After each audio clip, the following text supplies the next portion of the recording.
Okay. You guys should be hearing both me and the stream. Alright. Not sure what was happening, but I had to restart OBS. Alright, let's get into this.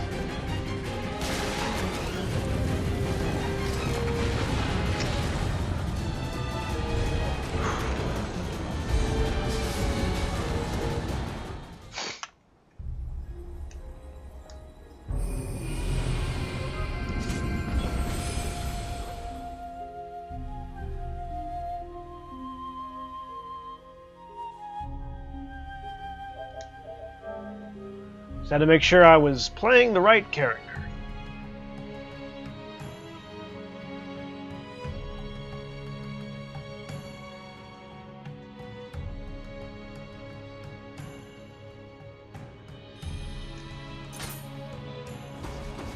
Okay.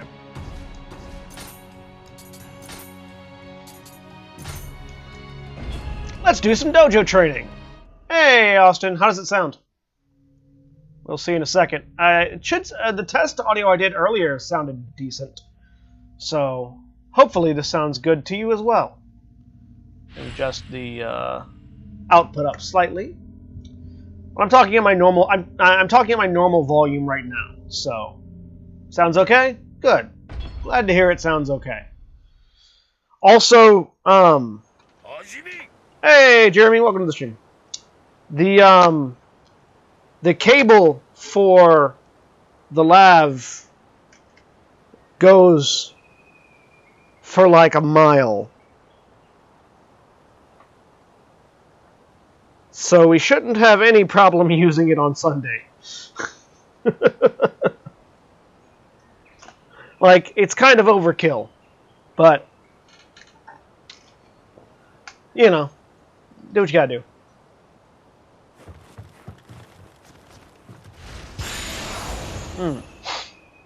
And the mixer that I'm using is nice and compact and sits over here on my right-hand side, so.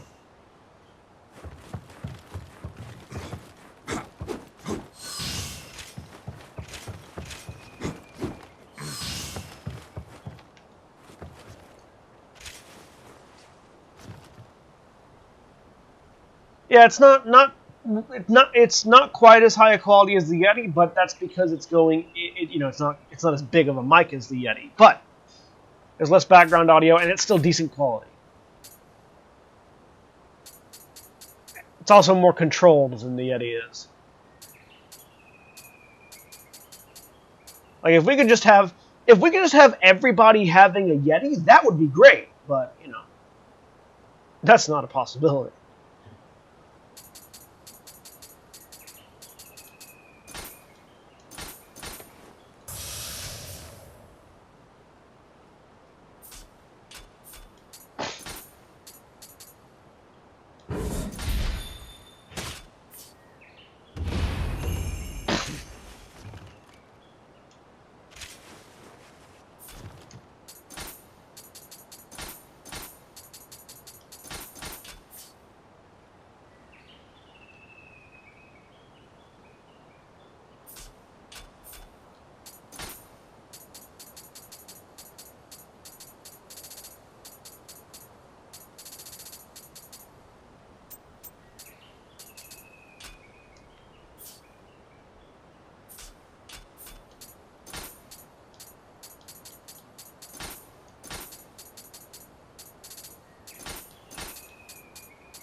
Oh, that's what I was needing to do.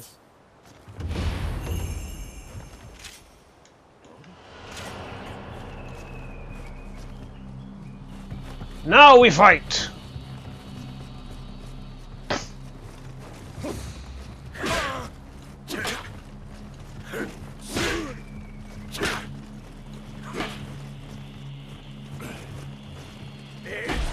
Ah!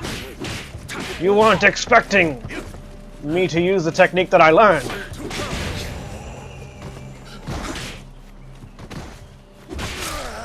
Or to murder you with a wooden sword. But I did. So, suck on it.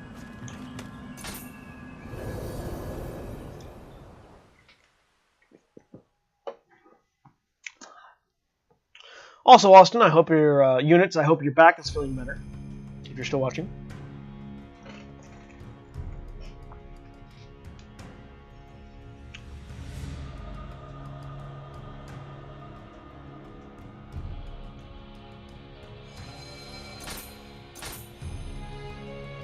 Murder with a Boken has a long and rich history. It does, indeed.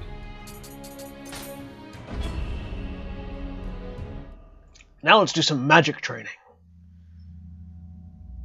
The Zaifu Tenmagu Shrine was originally erected to placate an enraged spirit hell-bent on revenge, but that was long ago, and now its halls have been invaded by lawless rogues and ferocious yokai.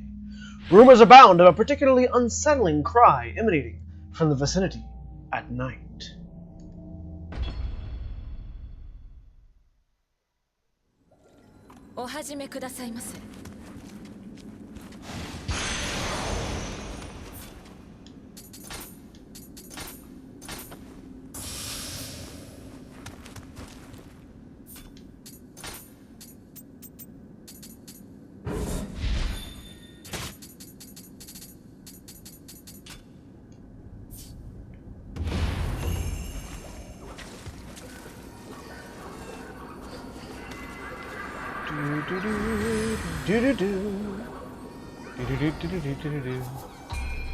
Learning how to do things I already knew. But that's okay, 'cause maybe you didn't. And now you know too. I feel like adding fire to a wooden sword is not necessarily the best tactic. But you know what? I'm not gonna argue with this one.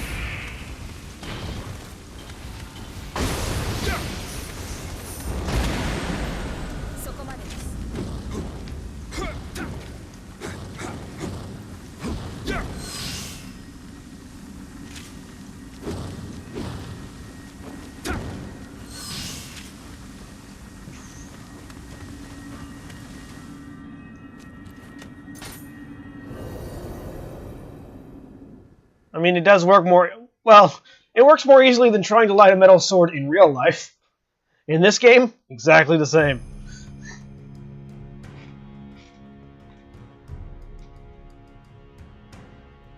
It says long-term viability issues. Yeah, I would agree with that, units. Alright. Alright. Alright. A request from Ginchio. Let's go see to Ginchio Tachibana's request.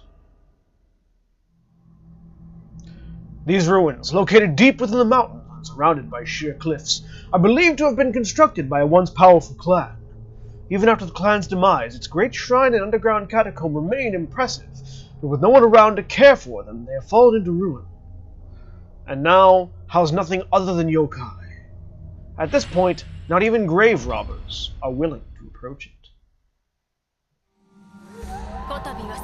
Fortunately, I am a weeaboo, and therefore don't give a fuck.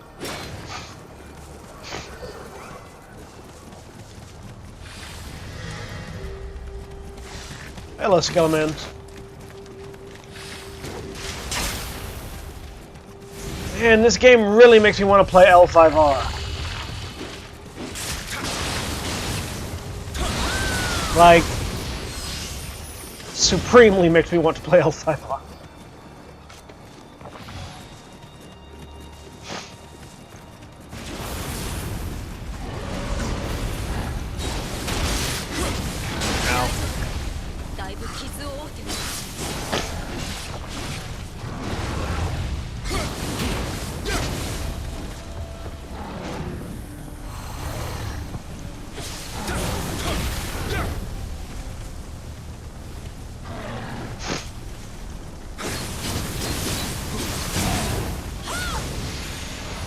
Unfortunately, I think I'm the only person that I know that wants to play L5R. Well, maybe my brother, but...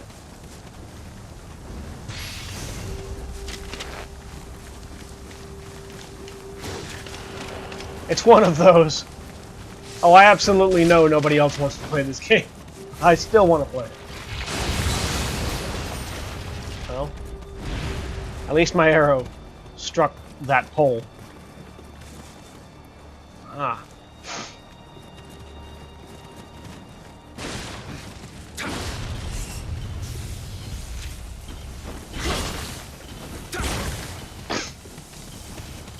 William wants to play every game. It's true. Well, most games. Not all games. For instance, William has no...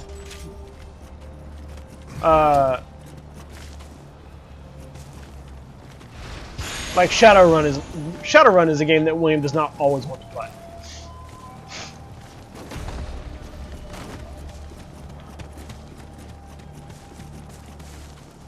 For those of you that don't know, L5R is Legend of the Five Rings. It is basically Weeaboo RPG, right? It's an RPG built in a world that is distinctly Japan, in which you play samurai, or ronin, or onmyoji. You know, in a feudal caste samurai system. It's a really fun system. It's a very harrowing combat. Like, it is one of the more lethal games out there. You know, of course, it's designed to make you. You know, it's designed to have that sort of.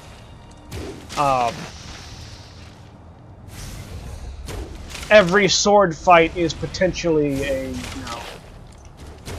is potentially your death feeling to it. It doesn't discourage you from fighting. It just, knows that when you fight, you could die. And it's very, very fun. But it's also very, very. If you don't like Japanese culture, there's sort of a big buy-in, I guess would be the phrase I would say.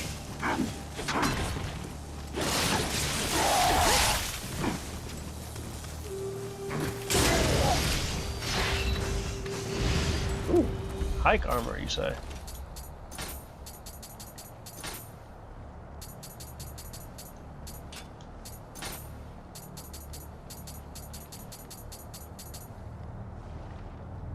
Ooh.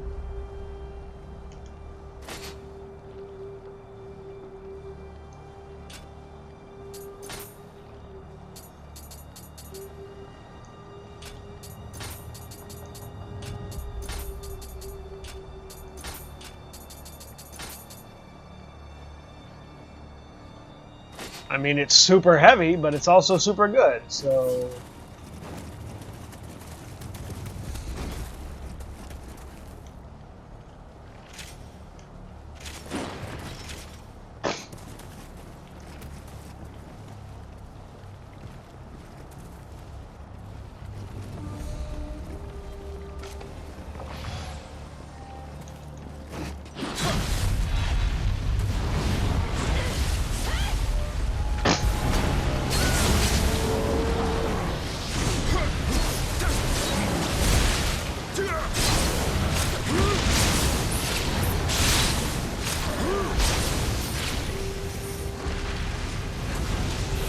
Whoops! I didn't realize he was there. Ow.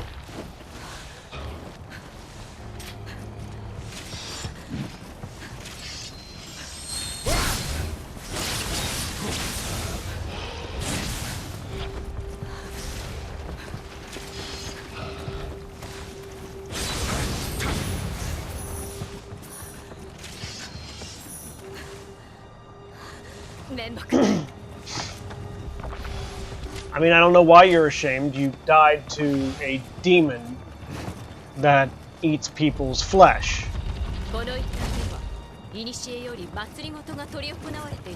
That's hardly a, embarrassing failure. Whoops. Ow. Fuck. Damn you, mimics!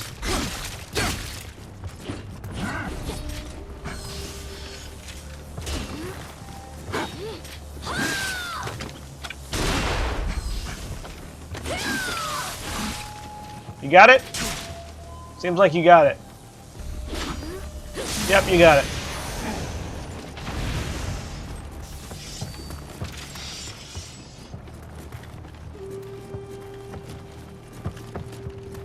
The item we're looking for is not here.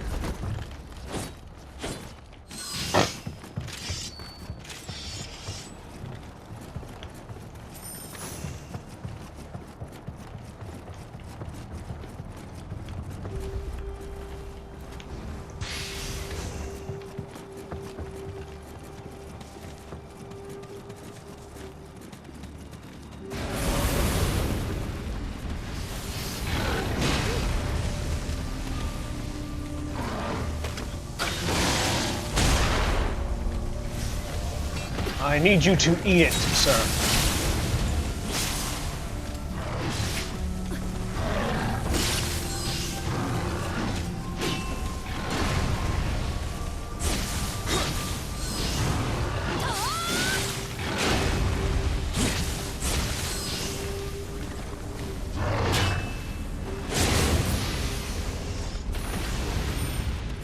So for those of you that play Dark Souls, a very important lesson to learn when playing this game is don't be afraid to block.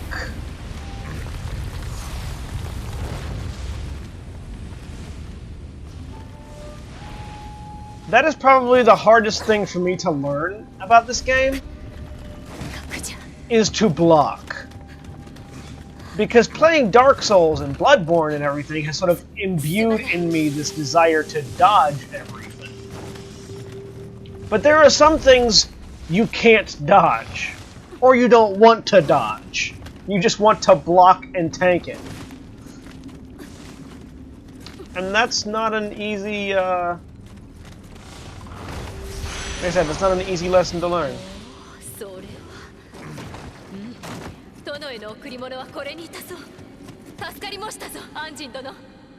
You're welcome.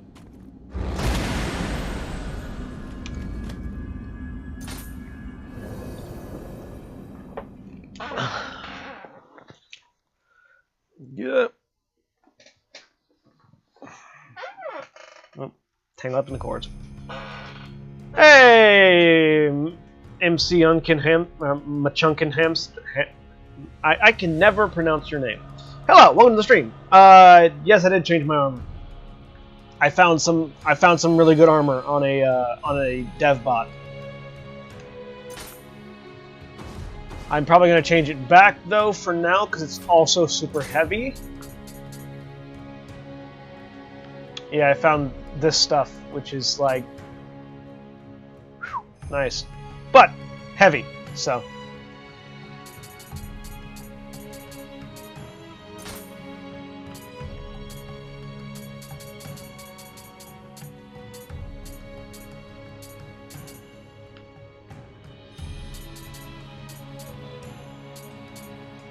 I like having my weight below 90.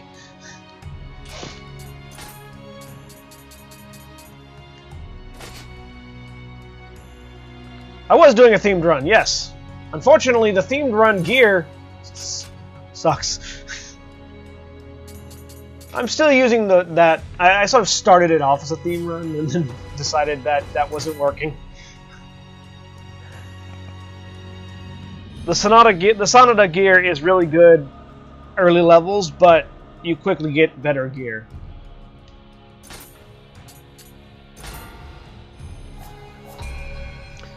No, I abandoned that last week when I was playing.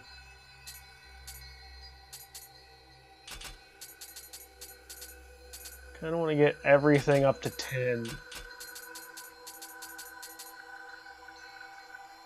But I also just want to keep increasing my stamina. Because there aren't many pieces of gear that have a stat requirement higher than like 15, I think. So that might be a thing I want to do. Also, your spirit gets lots of bonuses when you're higher spirit.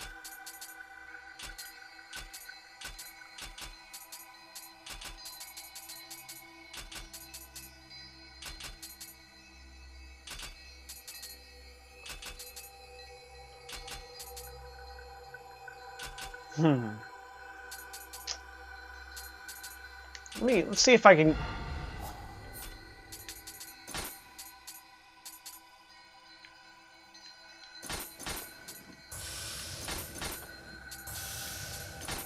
Let's use all of our spirit stones.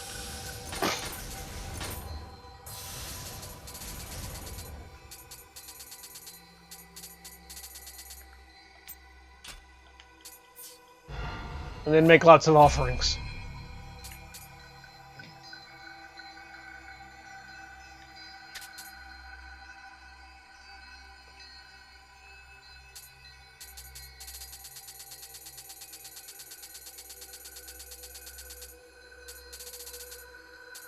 Oh, hang on.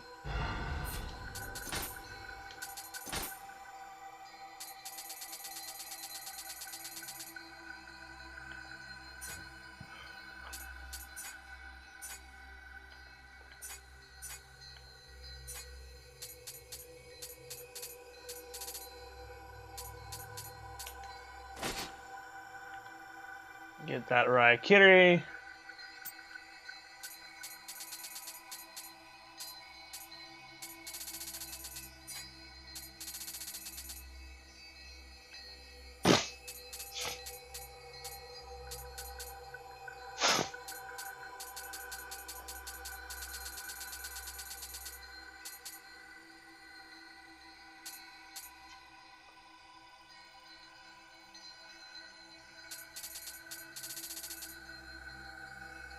Concerned I don't have a better spear.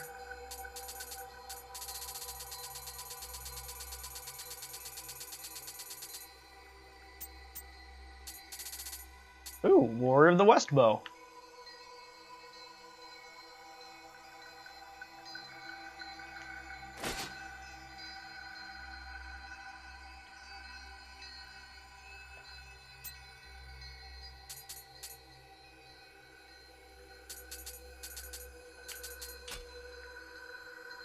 Okay, now make offerings.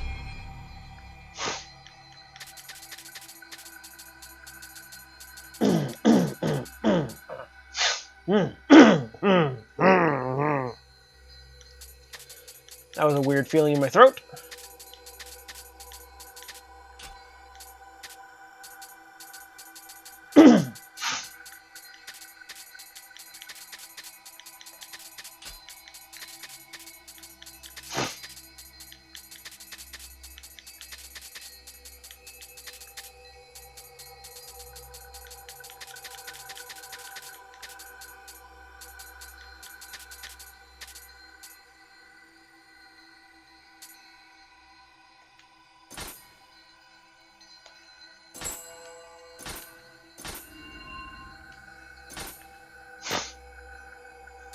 Keep that because it's real good. Don't need that, don't need that, don't need that.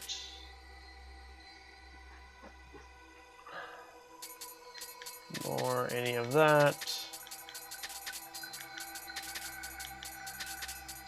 Keep the Raging Bull, because if I can get all of that together, that'd be great. Probably will never use that.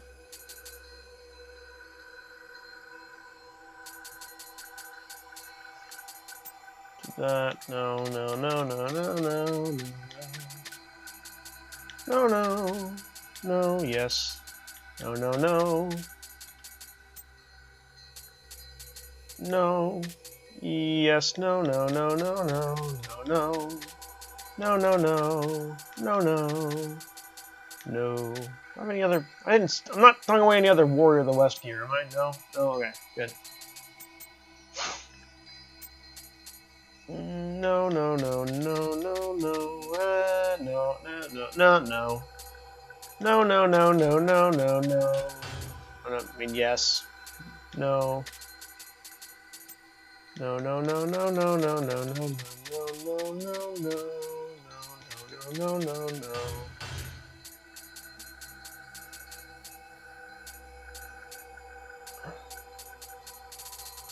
Actually, I'm wearing Youngblood armor right now. We can go ahead and put some unusual armor on. It's unusual to be loved by anyone. Lots more elixirs! As well as plenty more Amrita. And titles. Titles are good.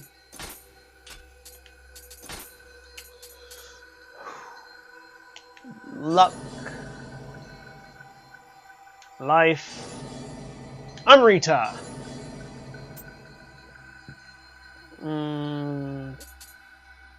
Toughness, elixir, key, human close combat damage.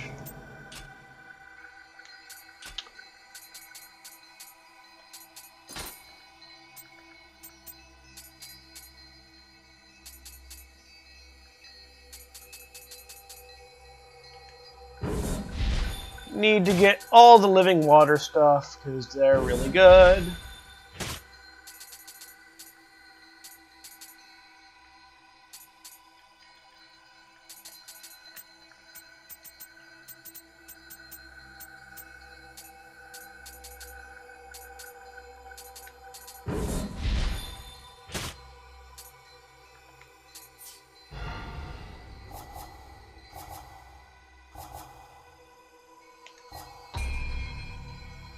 Okay.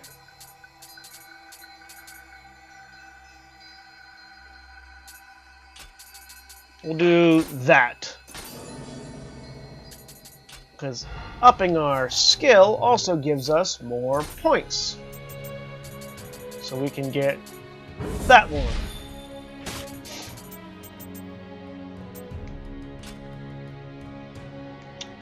For those that don't know, living water is a skill you can get for almost all your weapons that lets you key pulse when you dodge. So if you dodge at the end of an attack combo when you're going to key pulse, you won't regain as much as you would if you did a perfect key pulse, but you will regain some rather than nothing.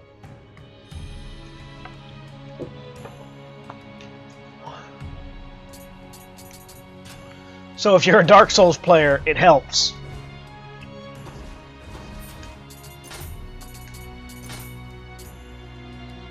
Man, no, we do have the Son of the Armor still. Like, I can put it all on. It's just... it's not anywhere near as good. My toughness is very low right now. Although it is very light, so like if I'm ever in a situation where I want to be fast and not durable, I can still put it on. That's why I still have it.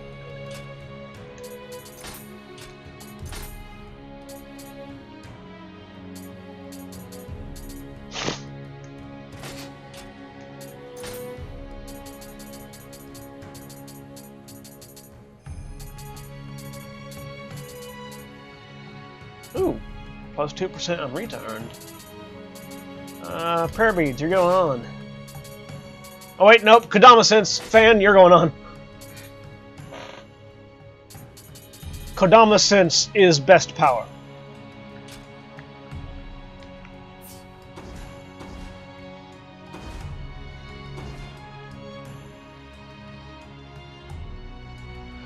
Okay, I'm going to try this. I will probably die.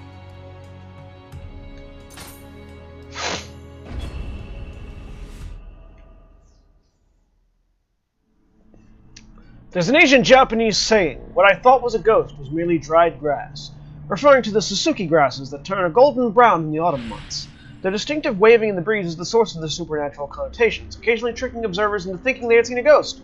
Suzuki grass is also sometimes used as a charm to ward off evil spirits. So this is a one-on-one duel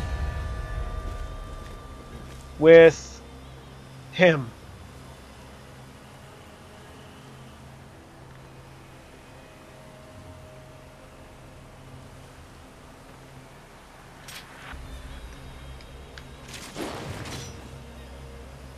Ah.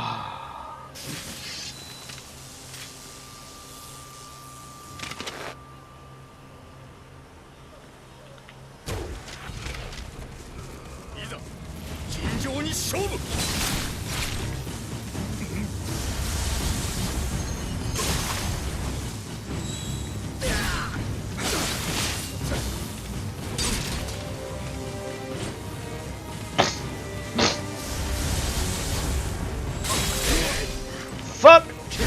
Ho ho! Motherfucker.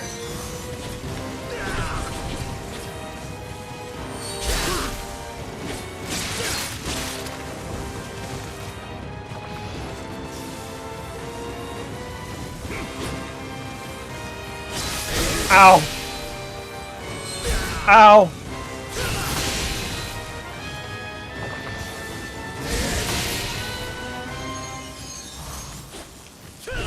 Ow. Ow.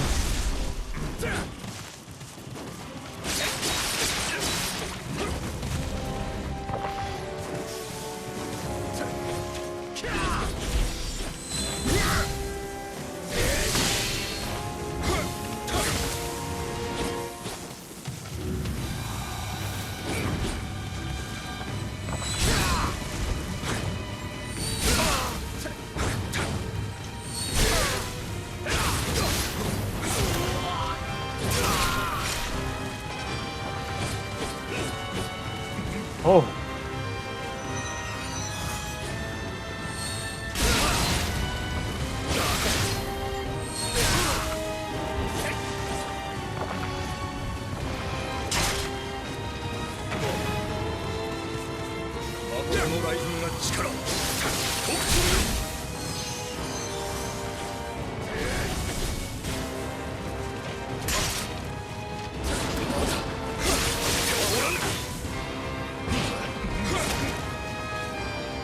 Oh!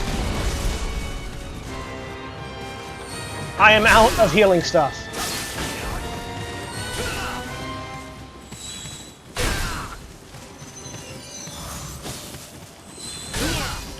Fuck. Yep, nope. I did a lot better that time than I did the previous 15 times I fought him. He's really hard to kill. I need better gear. And to be better.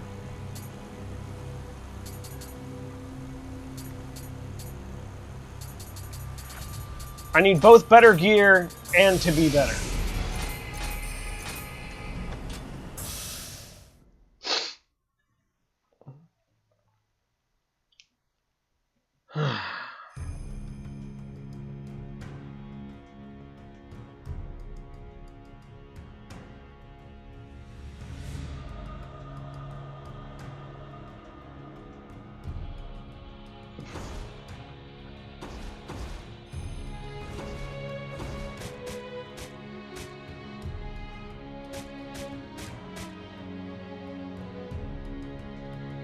Let's do this mission.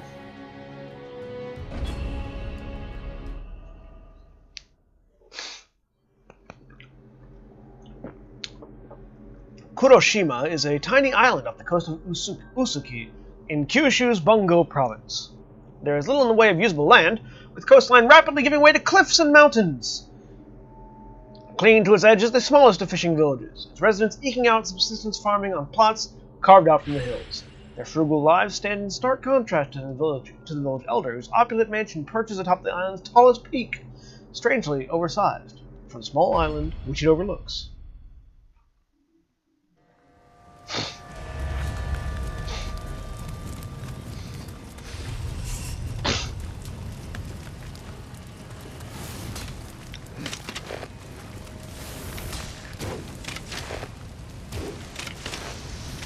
Eat a dick.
Any of you have good gear? Ooh, you've got all purples.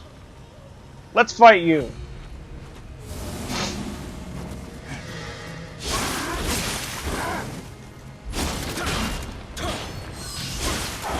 Ow.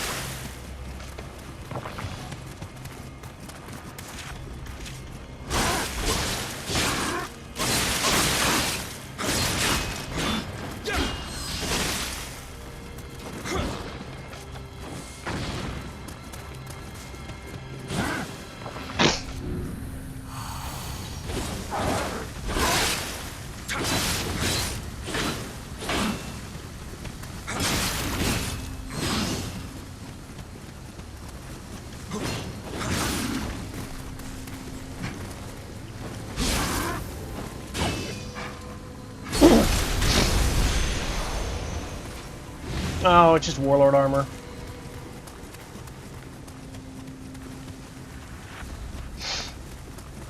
My hope is that later on in the game there's more Sanada armor that has better stats.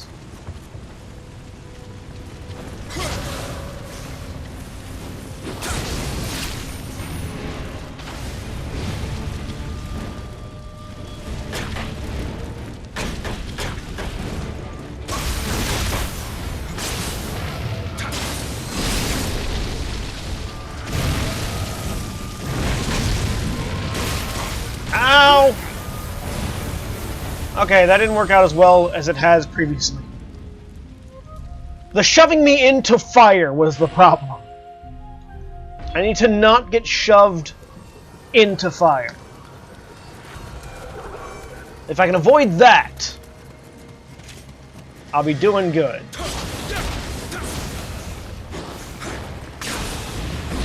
Ow. Do you mind not puking on me? That is disgusting. I would appreciate it if you stopped.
Hello, friend. How are you?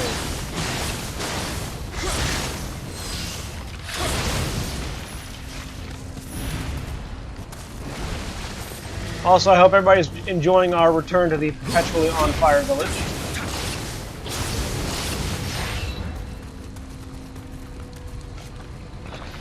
Just one of those little small towns in Japan whose primary export is fire.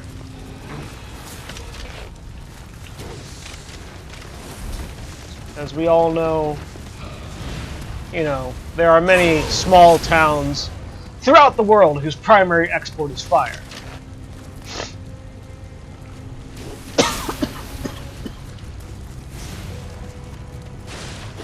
The problem is this town just keeps sampling their own wares. You tell them not to. You tell them that that's not good for business. You're not supposed to sample your own wares. But they just can't resist.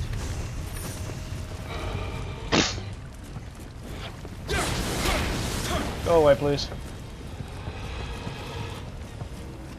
Nope, don't make that mistake.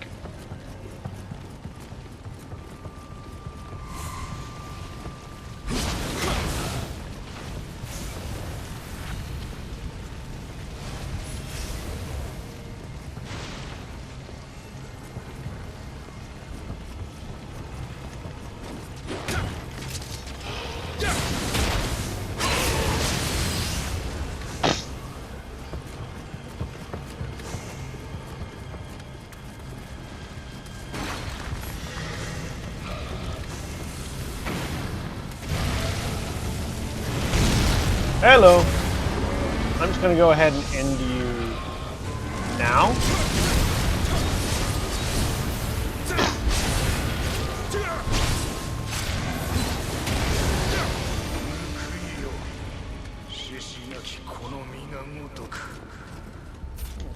Is that a better spear? No, it is not. It is absolutely not a better spear.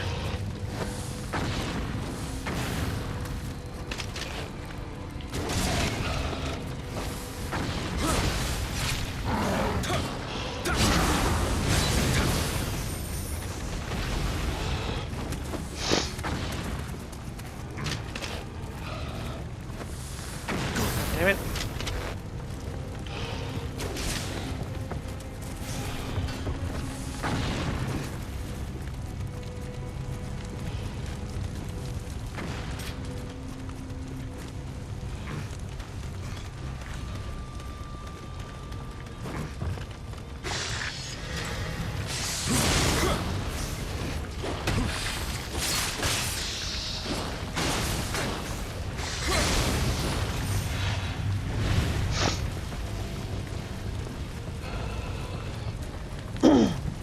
You know, it's got to take a lot of work for this town to stay on fire this much.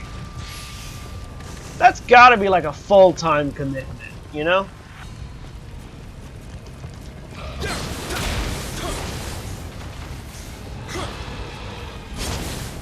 Like, think about how much effort it takes to put out a fire in the first place.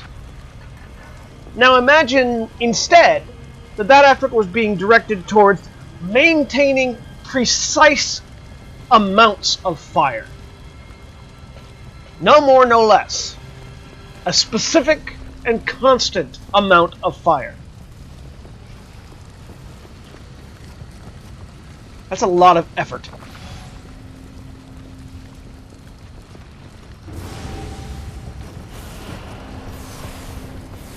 Okay. I mean, you do you, guy. That is a shitty spear. I'm glad you died in a fire.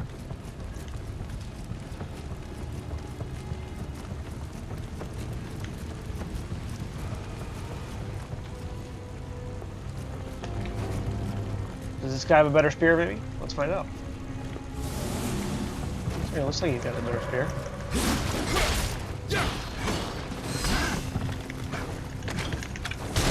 Whoops.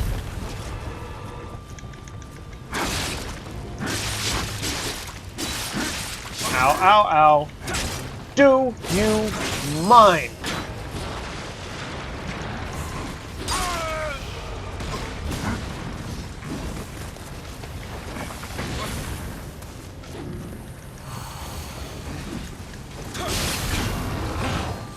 I did not mean to aggro this many guys!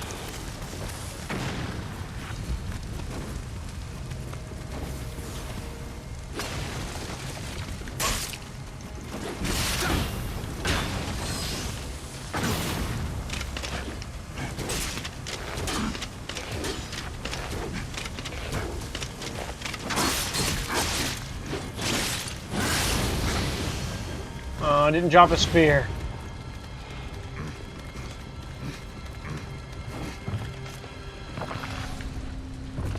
Oh well.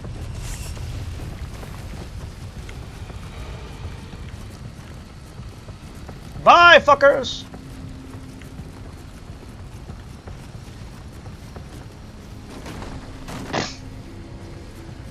Oh, god damn it. Ow! Do you mind? That is very rude. Good thing I dropped that ladder.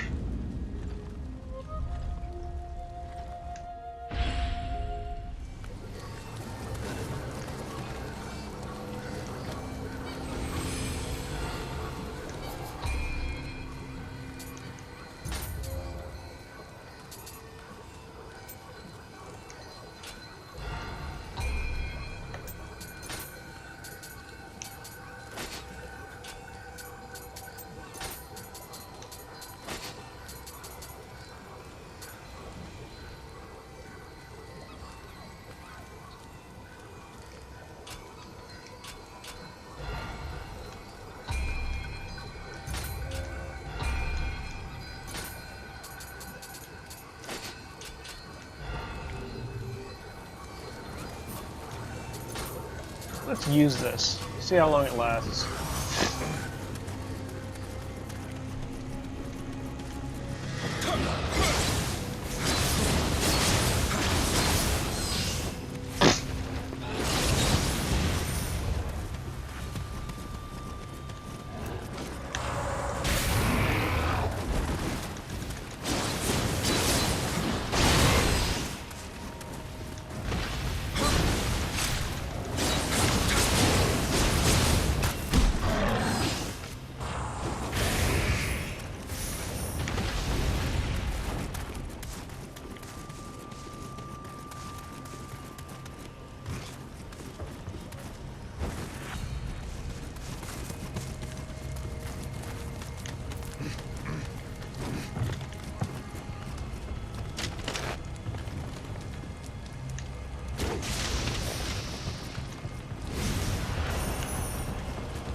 Ow! Do you mind?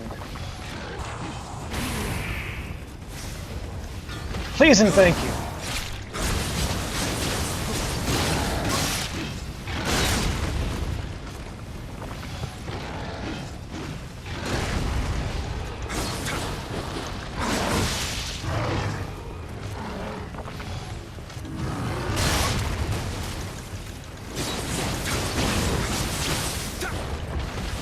Ha!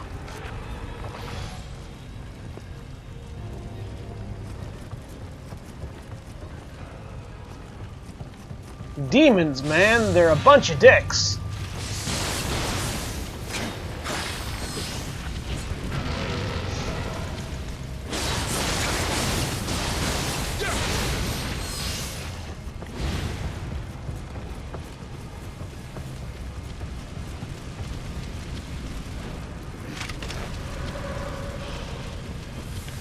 Ow. This asshole.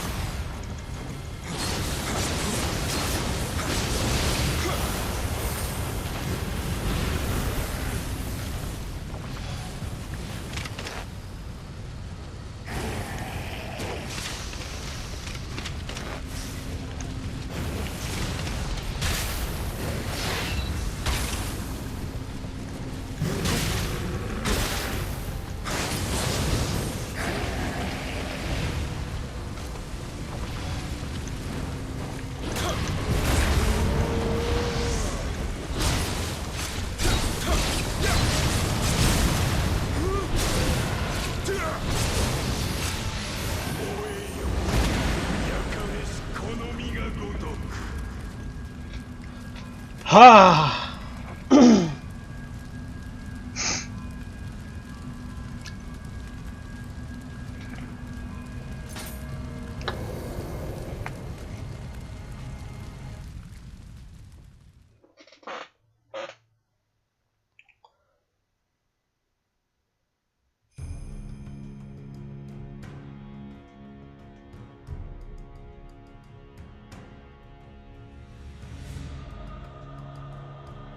Well, you know, this test of the mic seems to have gone well, so I'm glad for that.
Increase durability of living weapons. Increase our luck again.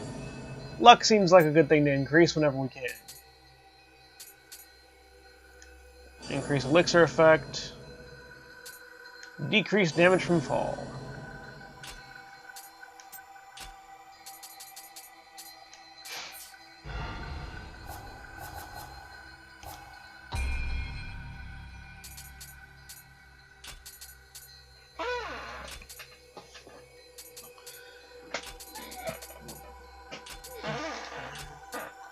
Let me look at Guardian Spirit stuff. 10 is where... well, for some it's 13, but 10 is where most of them max out. So 13 for him, 11 for ours, but... Okay. That seems good. Let's up that spirit, shall we?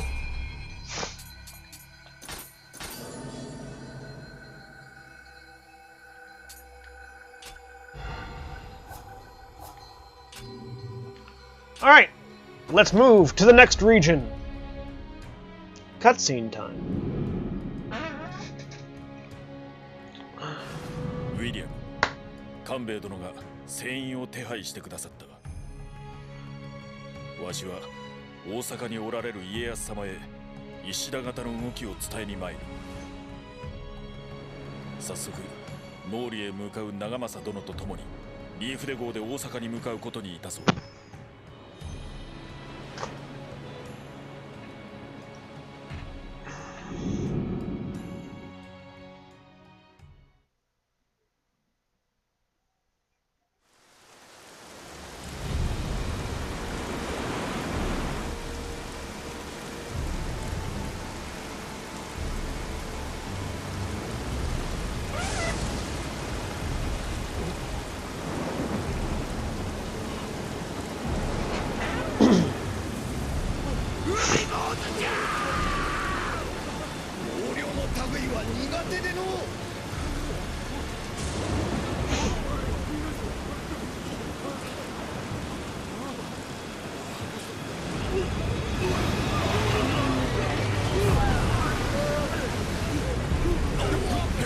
I'm here to say hello! High five!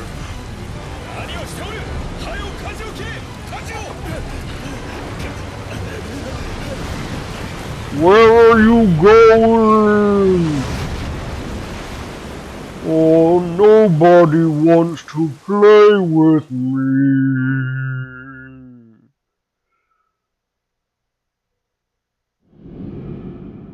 Why does nobody want to play with me? I am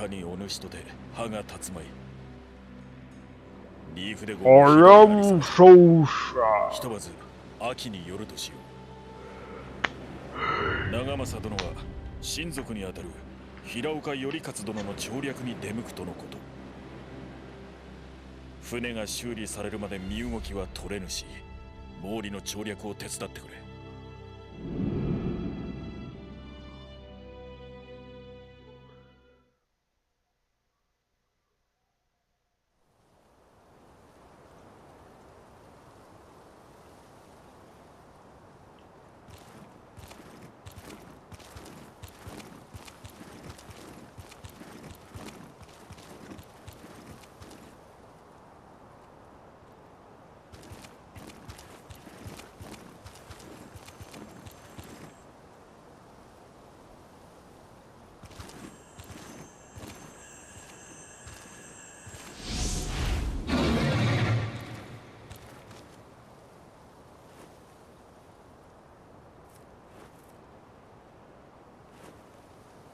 I like that hat.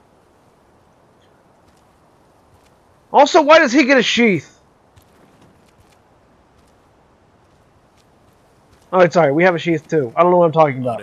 I'm thinking of. I'm stuck on. Why do I have two swords? That's weird. I'm stuck on For Honor, where nobody has scabbards. 毛利の調略は難しく。Oh yeah, that was Sakon Shima. For those of you who know Dynasty Warriors games or Japanese history, one of the two. But yeah, that was Sakon Shima.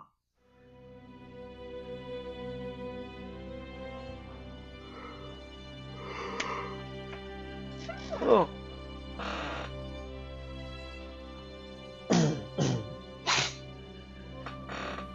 Samurai Warriors games, I should say. Guardian of the Underworld. Or The Silver Mine Rides.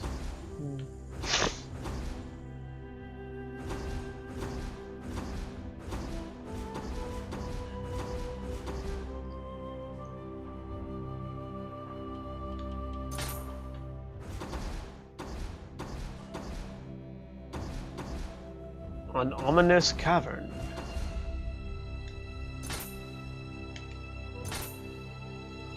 The red that colored the entire sky lingered for a moment. I could sense a strange presence in the surroundings. It was an uncanny force that drew me here. Let's do a Twilight mission. I've never done a Twilight mission. In the north of Kyushu, beneath the mountains of Nakatsu, lies a complex warren of limestone caves created by eons of erosion. Bold rogues make their home in its shallowest levels, but even they fear to tread into its deepest depths.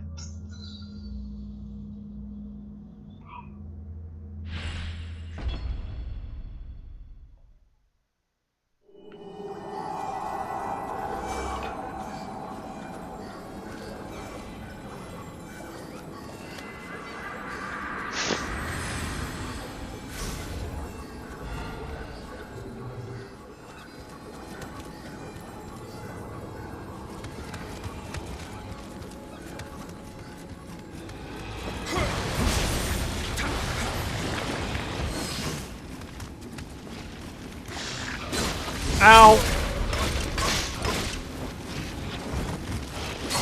Would you mind not beating me in the face with a rock? That would be lovely.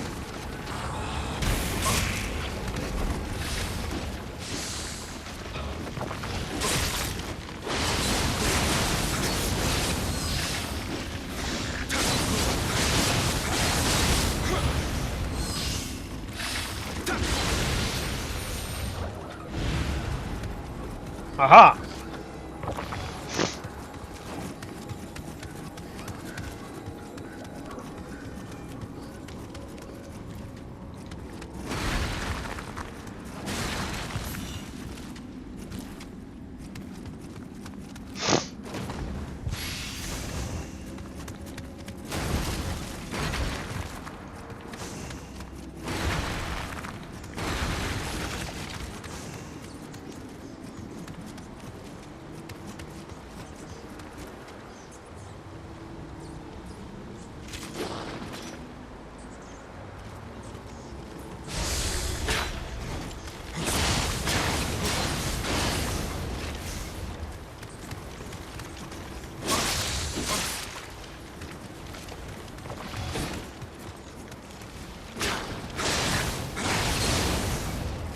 Good night.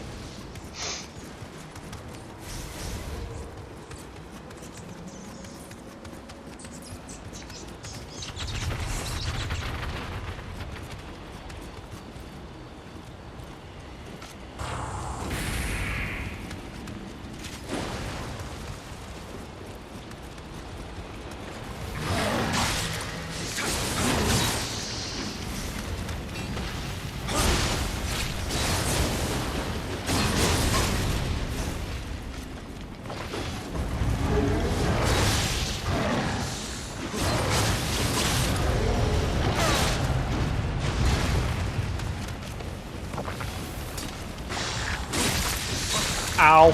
Would you mind getting out of the way, peasant fighter?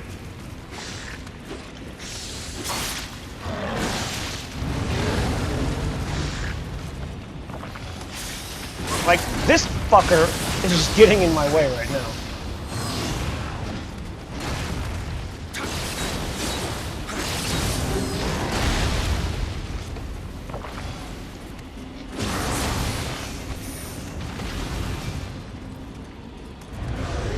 Oh, fuck.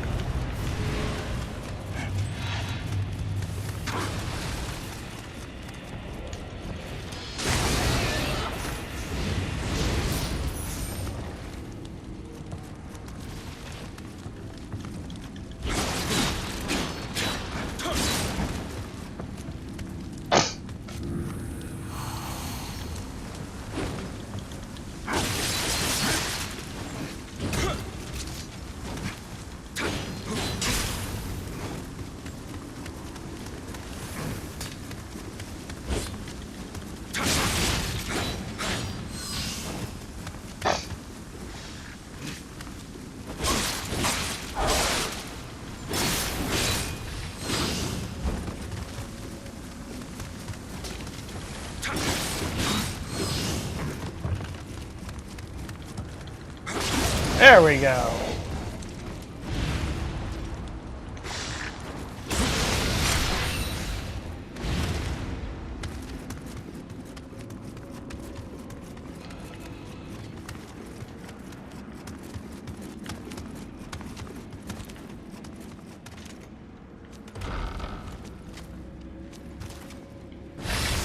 Fuck.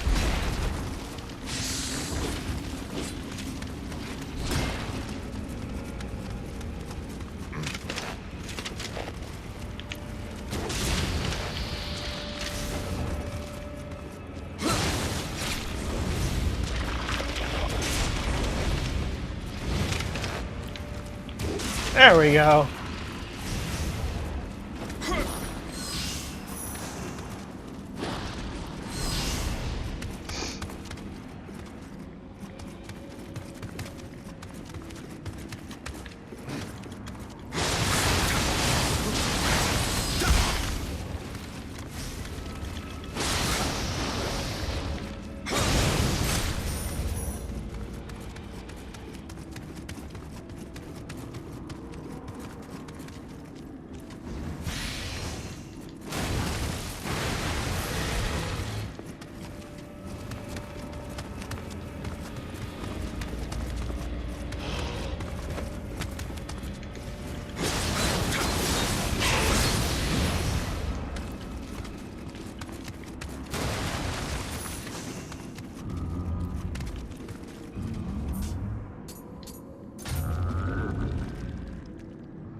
Nope, didn't like either of those.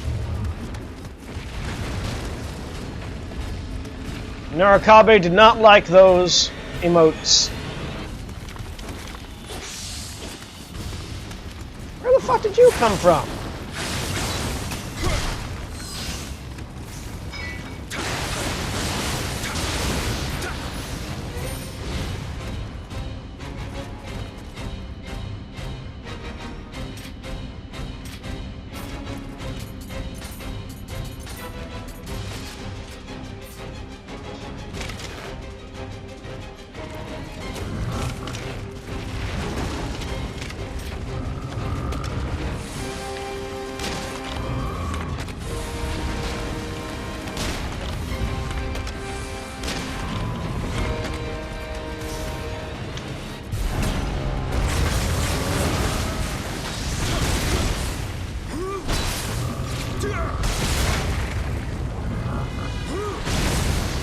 Aha!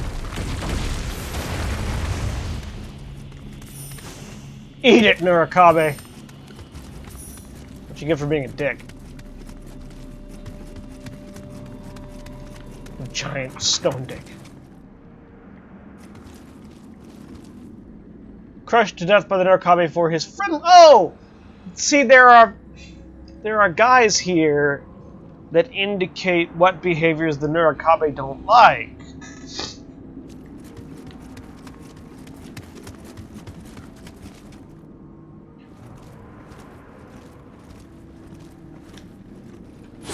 If only I had known that prior.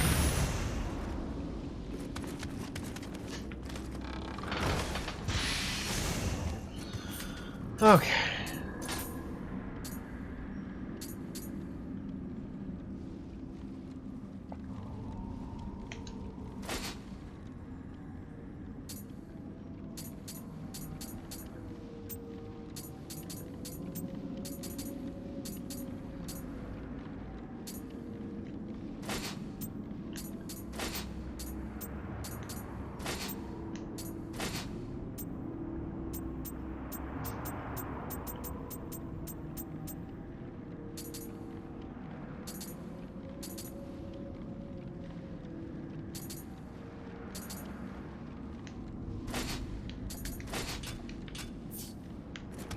Back to that, because I need the extra defense right now.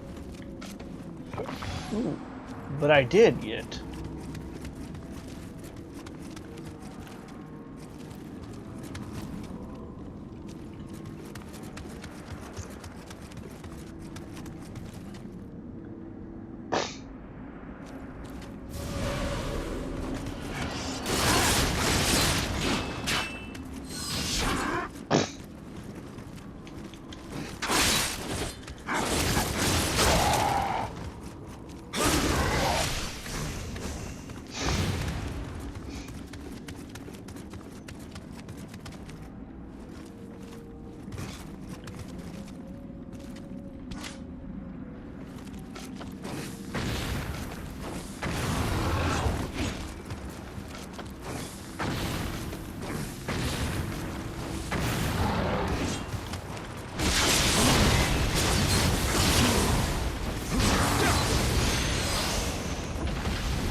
Dead Heat Matasaburo.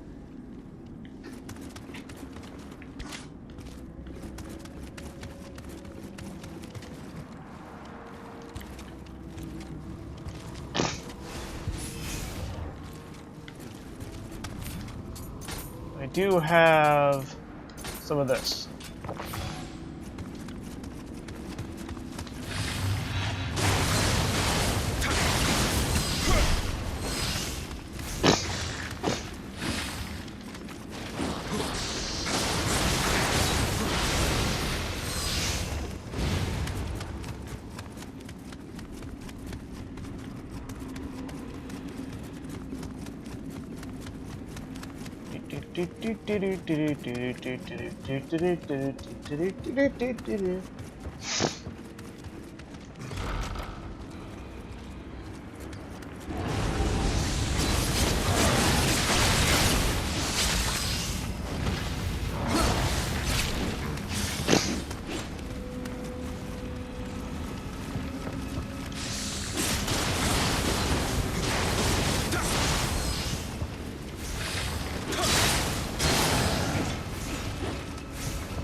Just throw a bunch of bullshit at him and see what happens.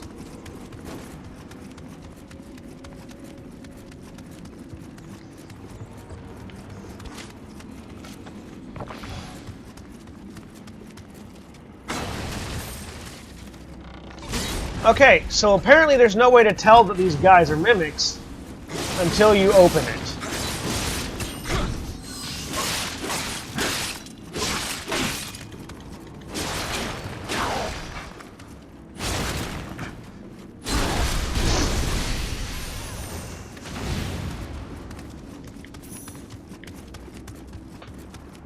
Hey, lead Alucard, welcome to the stream.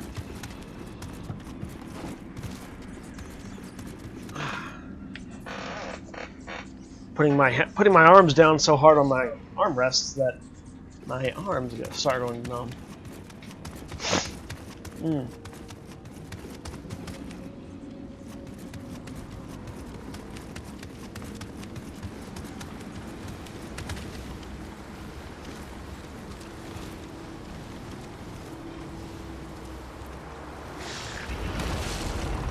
Dodge, dodge, get out of the way. Thank you.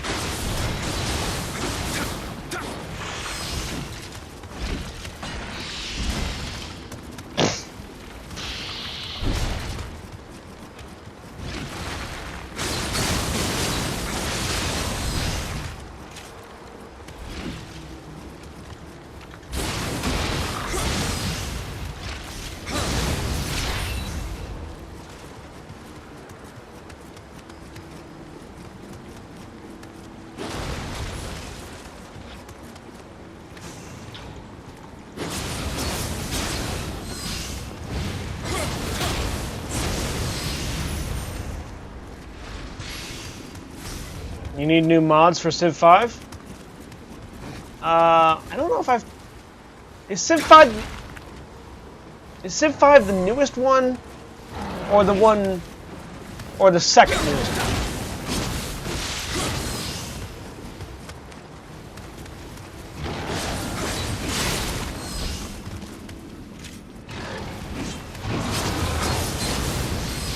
Because if it's the newest one, I don't think I've played it.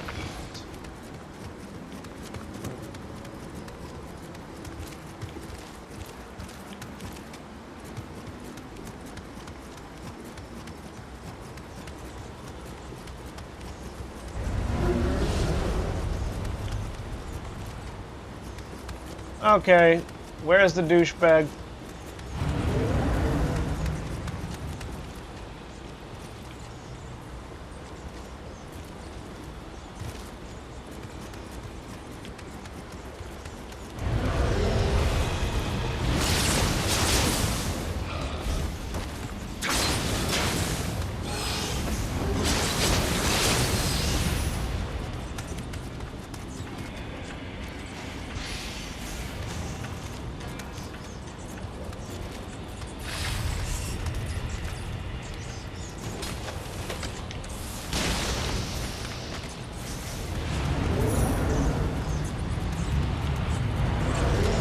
Found you!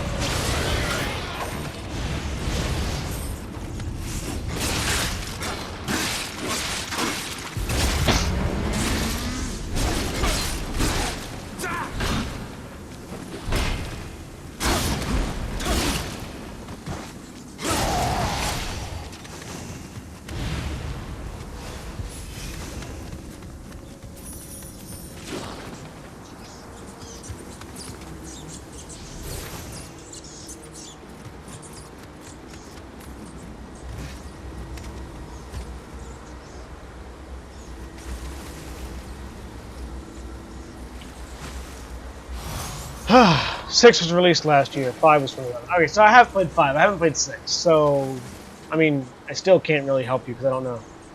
Oh, you're definitely starting to see the Diablo influences? Oh yeah, no, the loot system is entirely Diablo.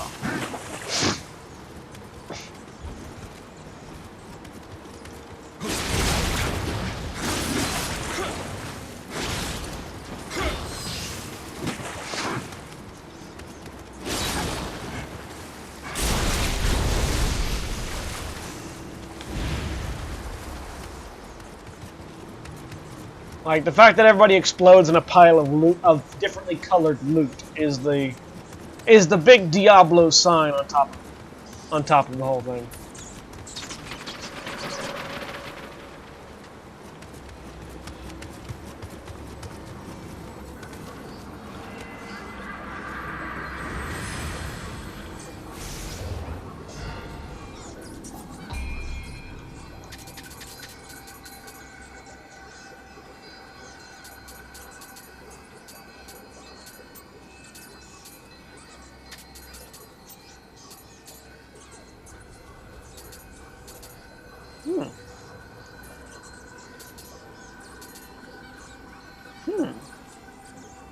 It's lighter, but has better defense.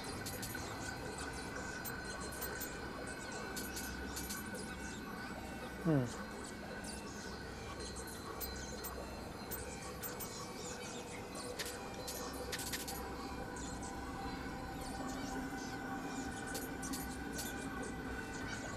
going to stick with the unusual armor, but I need to keep an eye out for that in the future.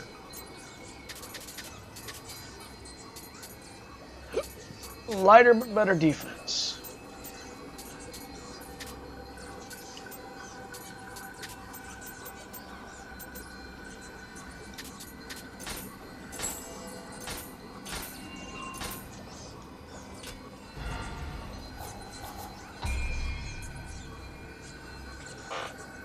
Get that spirit up.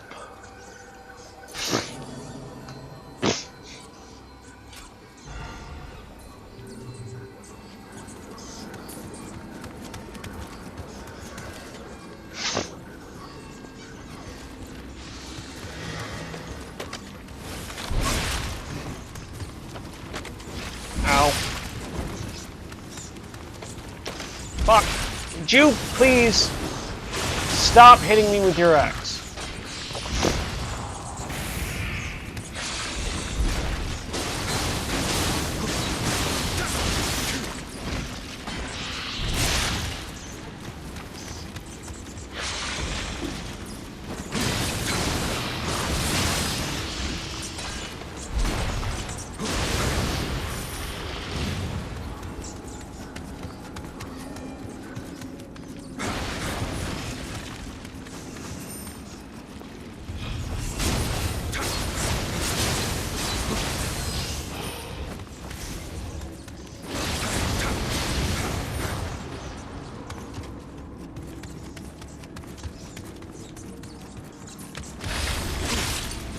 I knew he was there, and I still fucking fell for it.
Ow.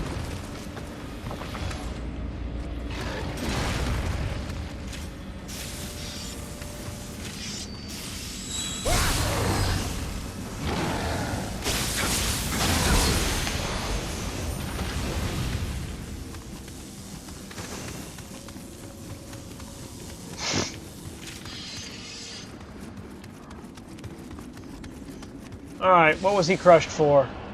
Oh, he was cut down by a yokai.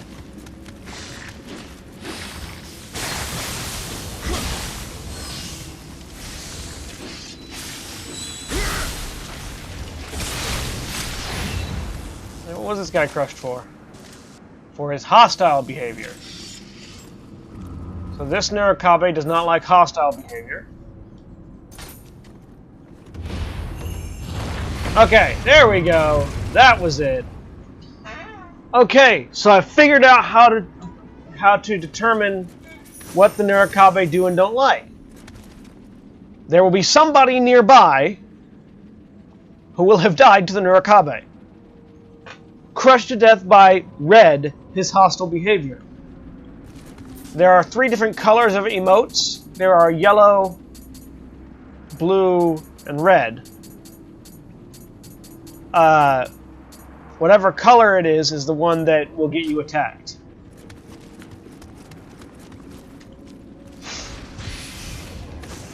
And so basically it's one of the 3 will get you attacked. So if you do one that isn't the one that you know get you attacked, you get 2 chances. So 1 you know will kill you, 2 you don't.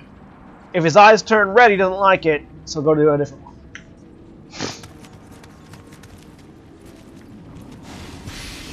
Figured it out. Figured out the Neurokabe. Whoops. Readjusting.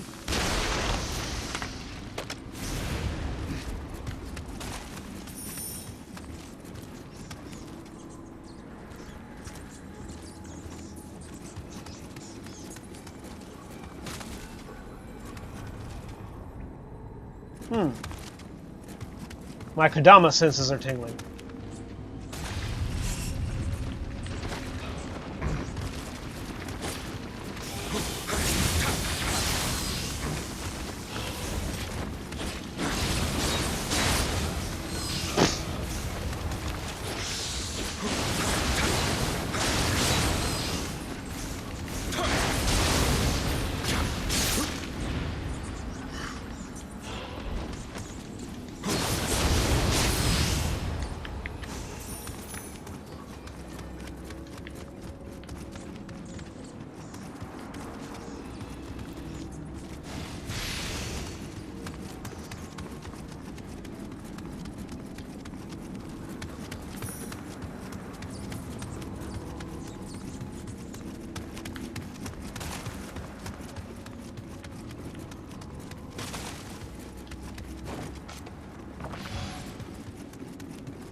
Need to find those Kodama.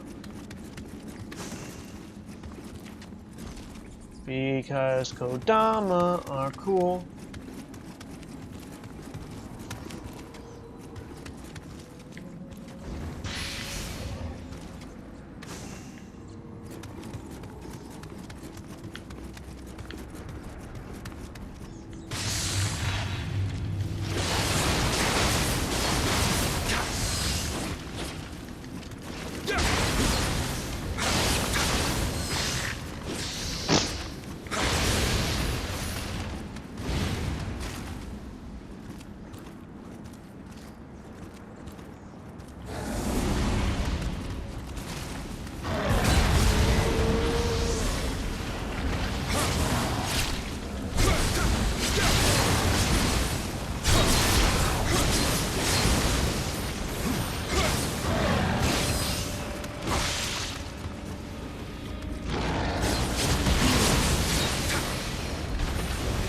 There he is. There's the little guy.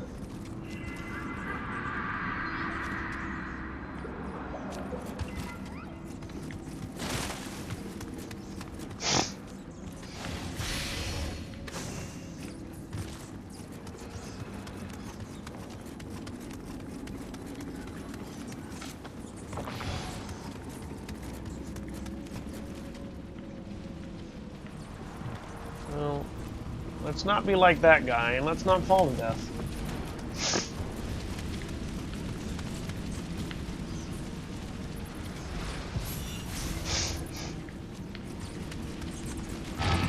Ah, fuck.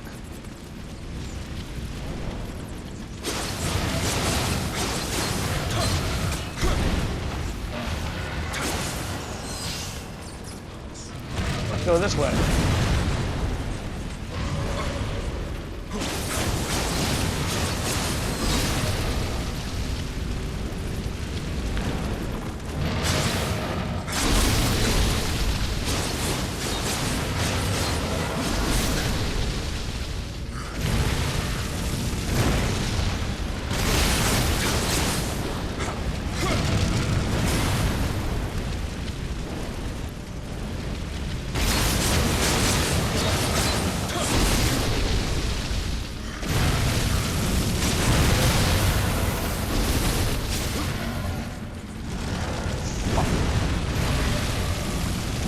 Fuck!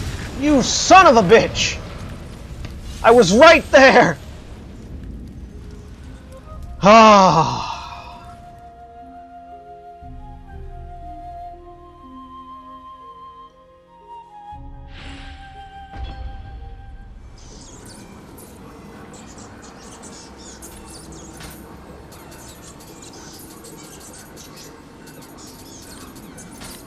You know, I think the Twilight levels are probably things I should do off-stream.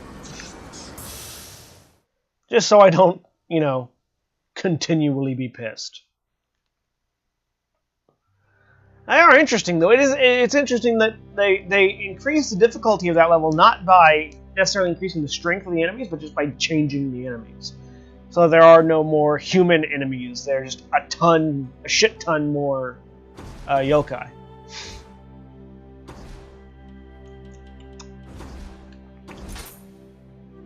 Let's go to the silver mine. The silver mine. Iwami Ginzan is the largest silver mine in all of Japan. Its high-quality silver has fetched top prices and profits, both inside and outside Japan's borders. However, its riches have also made it a prime target for other warlords, and the locations of its entrance, exit, and inner chambers are kept a close secret. Over time, the Mori clan has accelerated their efforts and dug even deeper into the mountain's depths. Unfortunately, they dug too greedily and too deep. So when you go to a new region, you lose all of your Kodama. Which is why it's a good thing I've got an item that has Kodama Sense, because Kodama Sense shows you where Kodama are. You can see there's one Kodama here, but that's the one that's always at the shrine.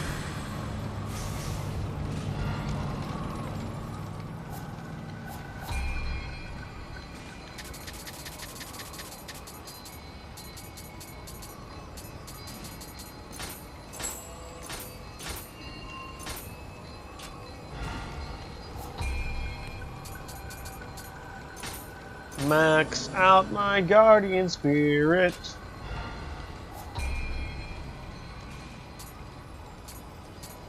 I now have life recovery from Amrita absorption. Every time I absorb some Amrita, I gain some life. Basically, every time I kill someone, I gain some life. That's good.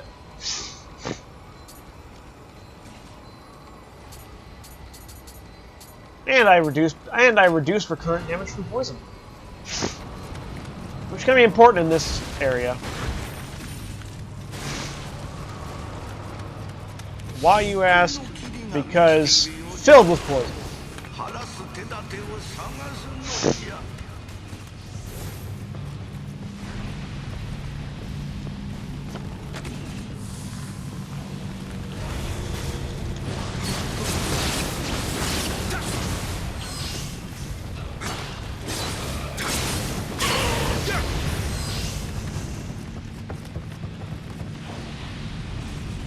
Well, go. I mean, you could always just go find some mods. I don't really use mods for survival mission, so I have no idea what sort of mods you would look.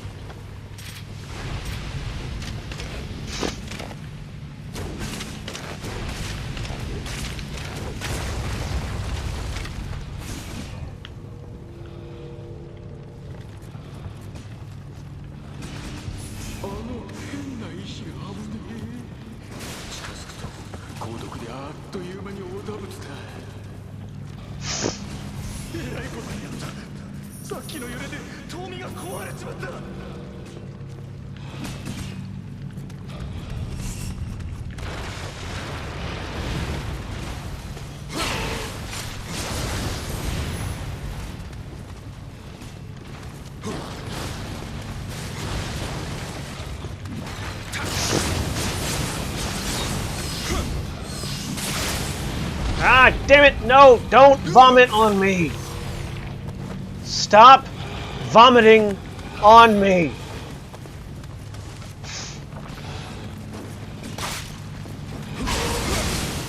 That is disgusting.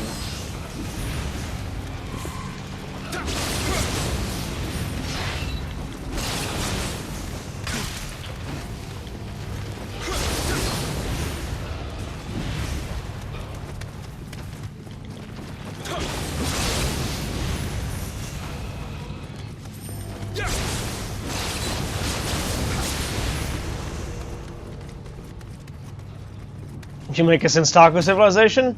Huh. Just have a bunch of fuckers with ADHD running around getting nothing done.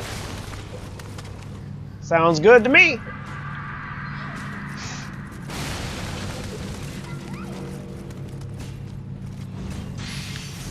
Basically, since Stockholm civilization is just play Japan. In Civ 5, Japan was my favorite. Why? Because we wrecked your fucking day. Because Japan in Civ 5, if I recall correctly, all of your warriors counted for their full amount, even if they were injured.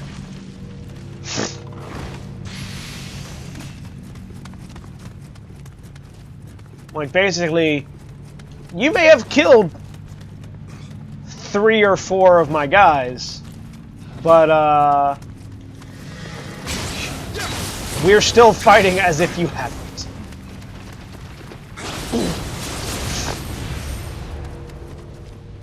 I am indeed a weeb. Look at the game I'm playing! I am playing Weeb Simulator 2017.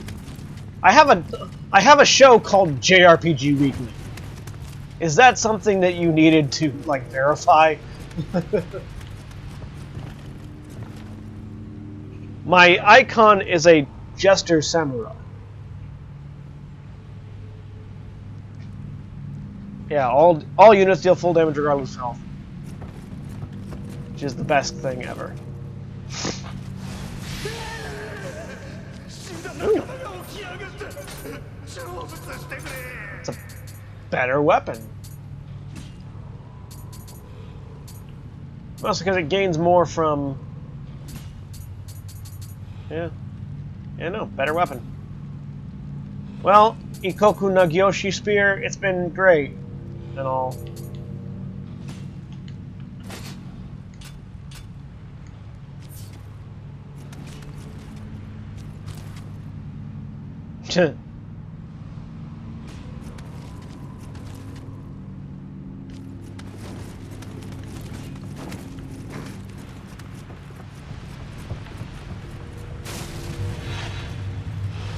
I appreciate Japanese culture. I appreciate most warrior civilizations. So, like, I don't know if there's a version of Weeb for, like, Nordic culture, but I'm that too.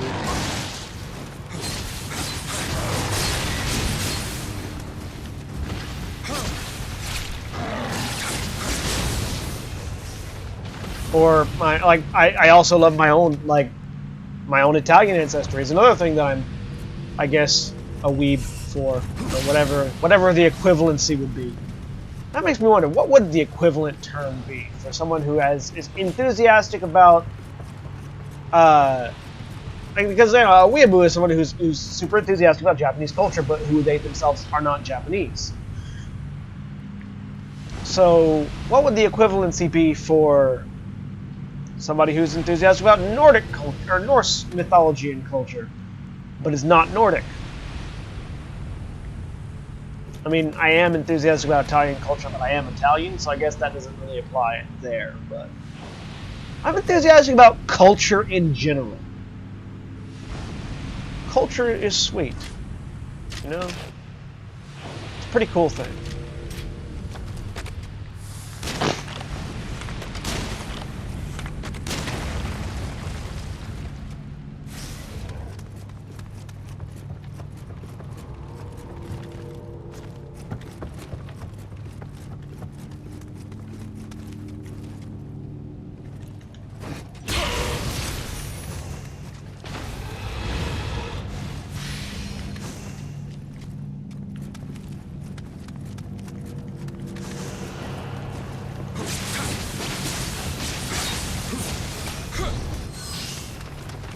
You know, I mean, being an actor, I'm a student of culture. It's kind of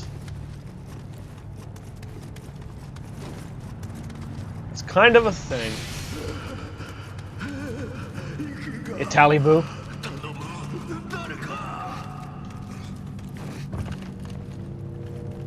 Deaf Rich. Cut down by yokai.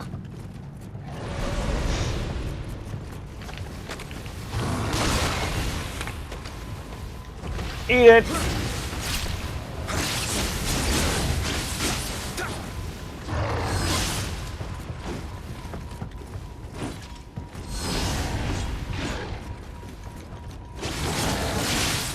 Fuck me! He got a lot of damage in on that second hit.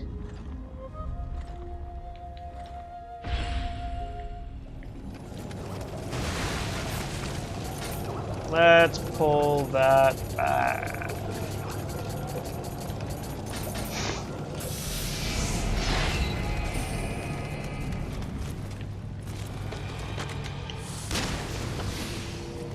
Fortunately, the poison gas stones stay dead.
Hey, John Locke.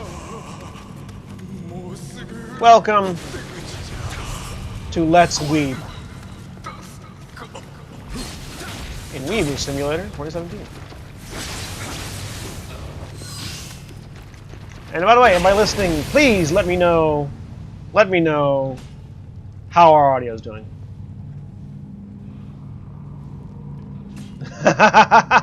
We're glad you love Crash, John Locke. Yeah, you're a way back. You're a while back, but hey, I mean, gotta start somewhere. We apologize in advance for the audio quality changes that we go throughout that podcast. Where are you at? The centaurs exploded each other. Yeah. What episode are you on, John Locke?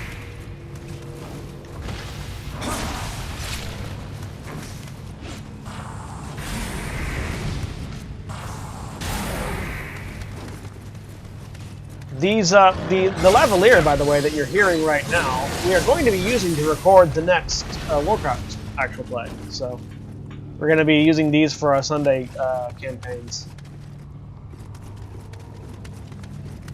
And you're on, like, episode 2. Oh, so you've got a while to... Yeah, bear with it, because the audio quality will change drastically over the course of the several episodes you have to go. Like, several dozen episodes.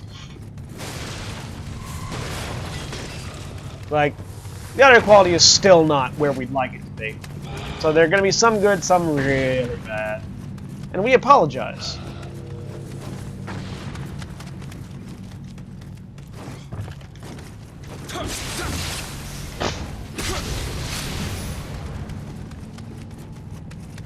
We're glad you like Crash. Yeah, no. Crash is fun in small doses. Crash is fun to listen to, but when you're playing alongside Crash, it can be kind of very annoying.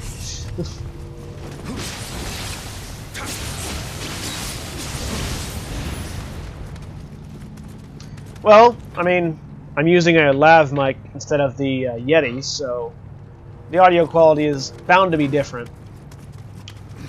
But we're going to be using these for... Sounds a bit muffled?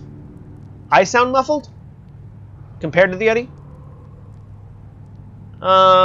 Can I adjust that? Let me know. Like a muted French horn. Let me know if this does anything for you. Let's see what that does, if it makes it better or worse.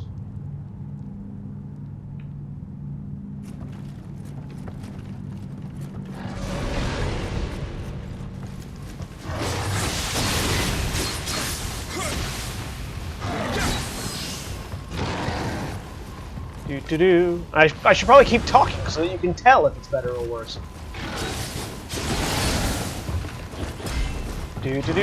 Nope, don't kill me, please don't kill me. Sounds pretty much the same. All right, hang on. Let me get to a place where I can remove my hands from the controller. Ow.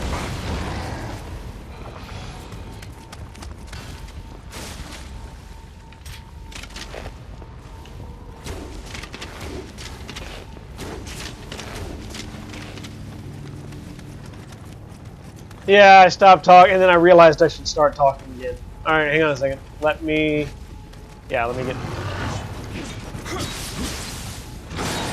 So does it sound like the upper ranges are... Does it sound like the upper ranges are muted, or the lower ranges are muted? Well, let's find out. Hang on. Let's go a little on this side. See if that does anything for you. And a little on that side. I'm adjusting the EQ on the mixer, seeing if a live adjustment makes it sound better or worse.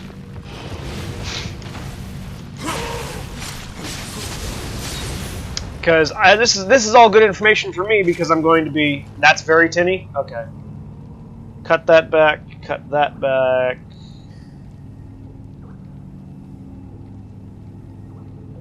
Like a heavily compressed MP3? Yeah. I'm not... worse. I'm not sure... I'm not used to EQing like this. So I can't... Because I can't hear the feedback immediately. I should probably play around with it a little bit off stream just to see what sounds best to me. But I just set everything back to 0. So back to the way it was. I need to work on it and see how I can best make everything sound good.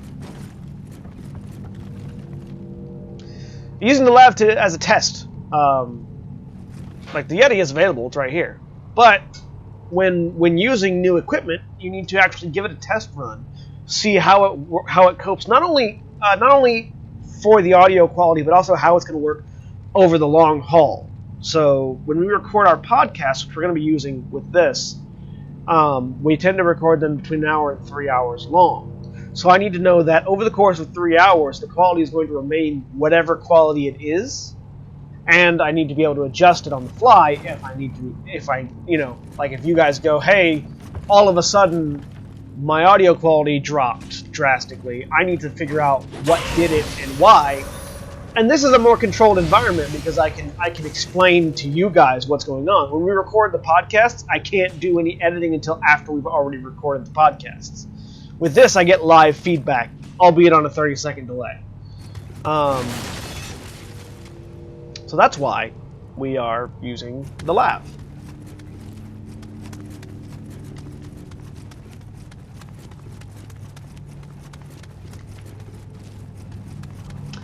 Also, I can use the lav with my mixer, and I can't use the Yeti.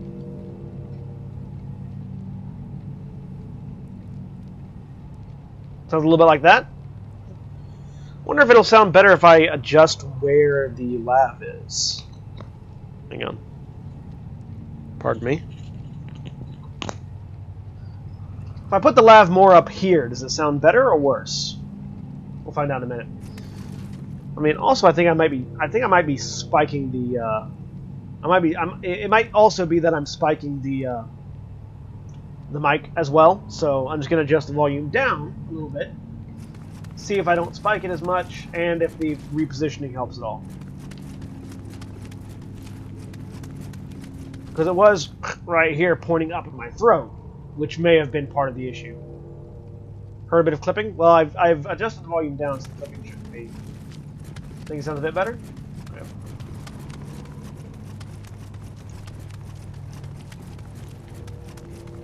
Do you think it sounds better because I repositioned it, or because I turned the volume down on the mixer? Or turned the gain down on the mixer? That might, you know, there's a couple of different things it might be there. Adjust gain, adjust level. Now it sounds a bit like a speakerphone?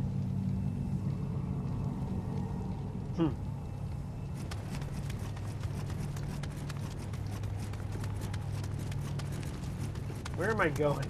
I've lost track of everything I've ever done. Bit more bass, still sounds distant. Bigger change when you turned it down, you think? Alright, let's put it back then.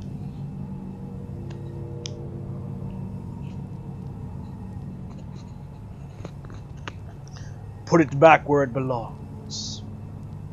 Under my throat. Clipping lavs, by the way, is a pain. I don't know if you guys have ever had to clip a lav before, but it's not fun. There we go.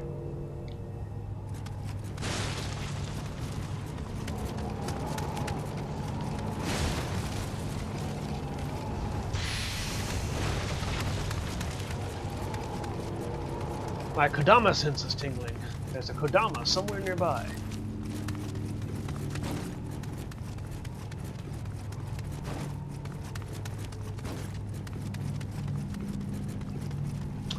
Okay, so let me turn the gain up a bit. Yeah, you can once it's clipped, you can definitely forget you're wearing it, but the act of clipping it is a pain.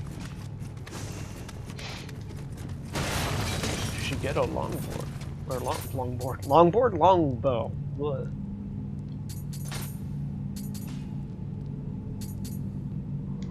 And keep the Warrior in the West one, but that's a pretty good bow.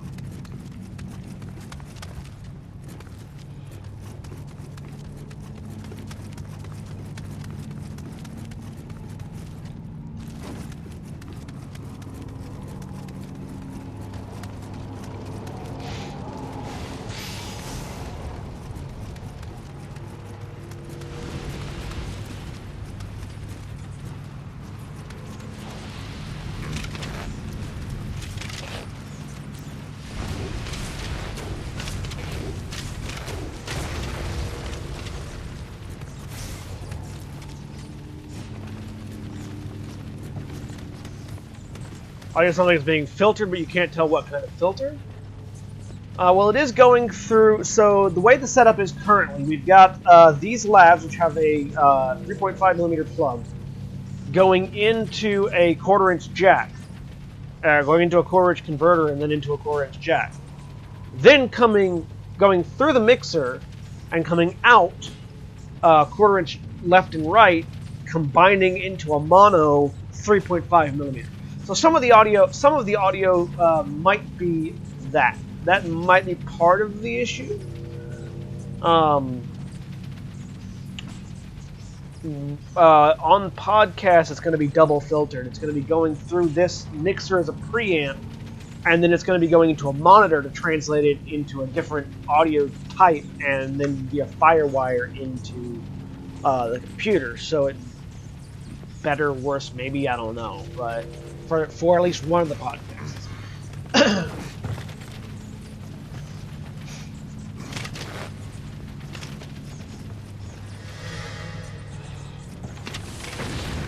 Yeah, after I get done with the stream, I'm going to play around with it some more and see if I can't EQ it to a point where it'll sound better. But, you know, this is why I'm doing it live, so that I can get this feedback from you guys. Yeah, it might be going from 3.5 to 1/4 inch, then back to then back to 3.5 that's causing some of the issue.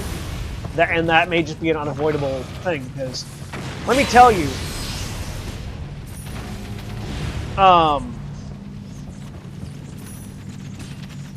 let me tell you, lavs are expensive, and getting lavs that have a native quarter-inch jack or that have XLR costs way more than getting a 3.5 with a quarter-inch connector.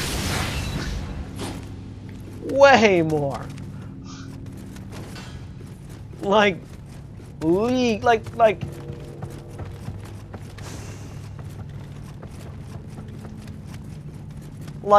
a 3.5 to quarter-inch lav, a 3.5 lav with a quarter-inch converter costs $20. A native quarter-inch lav can cost $60, and an XLR lav can cost over $100. We don't make enough money to get the good lavs. Yeah.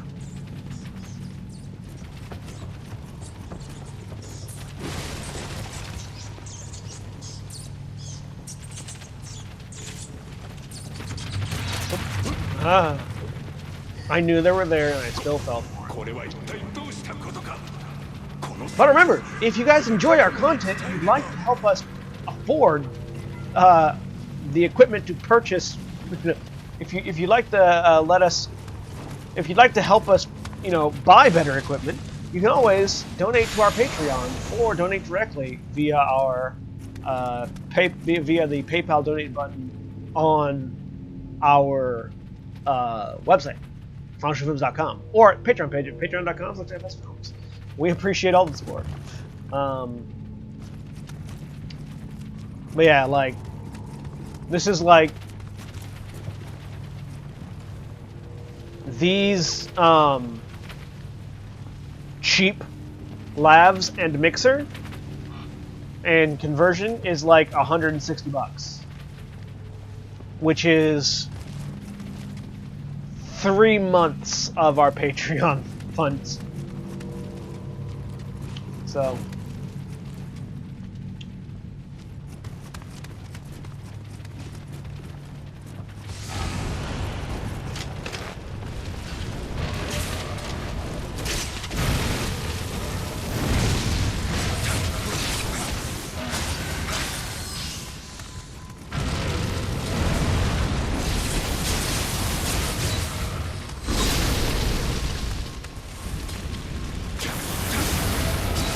I should have taken care of that other guy first.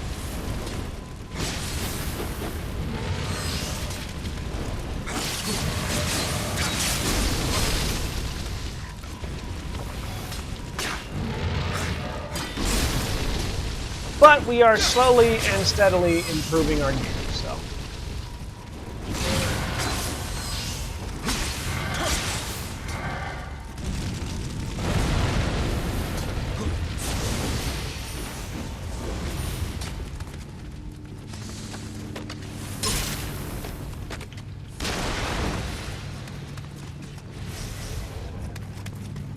Got it. All right.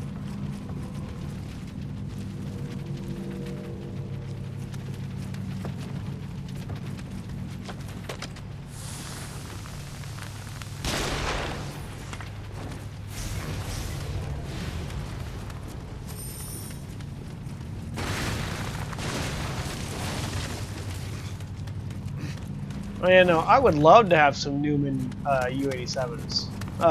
Star Nerf. That would be great if we could have some. That's way out of our price range.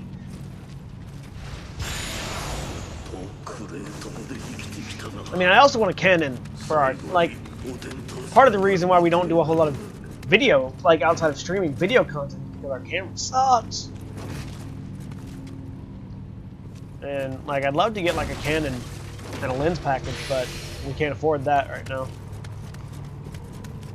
We also, I mean, we also reduced our, we figured, with our Patreon, tiers, we reduced it to basically, things we could put a solid price on. So I think we only have, sorry, not tiers, but goals. I think currently our goals are, our next goal is just separating out our podcasts. Like at $100 we'll have, at $100 a month we'll have enough to pay for separate podcast feeds, which would be really exciting. Also means that I need to get art done for our podcasts, but you know, which I am doing, by the way. We are looking at.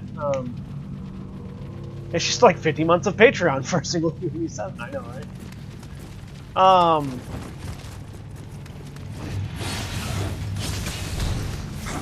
We are looking at where we're currently at 70 a month. If we can get 30 more, we'll be able to split all of our podcasts into their own individual feeds.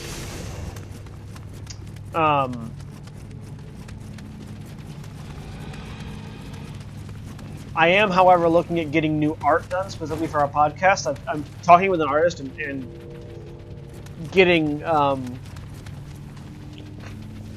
the image that I have and the image that the concept that they gave me was very Welcome to Night Vale-esque image, where it's like just sort of an arm, a microphone, an arm, and but a microphone and an arm, and then people and like shadowy figures in the background. That's primarily for our actual plays. Then if that goes well, I'll look at getting a different bit of art for the Natural 20 review, and Critical Thinking needs its own thing, but I'm not sure about that. And then we'll have the aggregate feed, which will probably have its own art too. Art is expensive. Good art, I should say, is expensive. Like, I mean, well, yeah, art is expensive.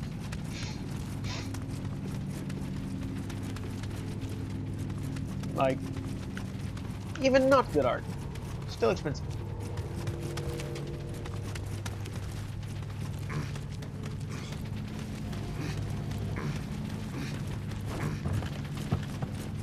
Alright.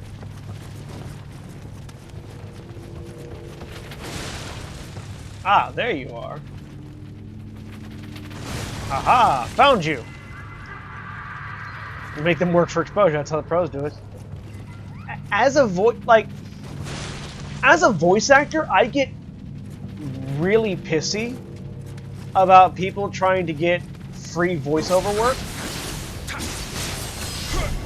for lots of work, and so I would never do that to an artist of any kind. Like, we get people like wanting us to do extensive reads for free. There was one, basically a guy wanted a main character for his entire game. Like a game that he was making for free.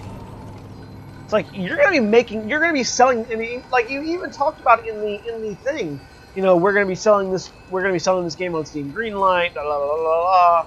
And like, no, you pay me, and then I'll give you a voice.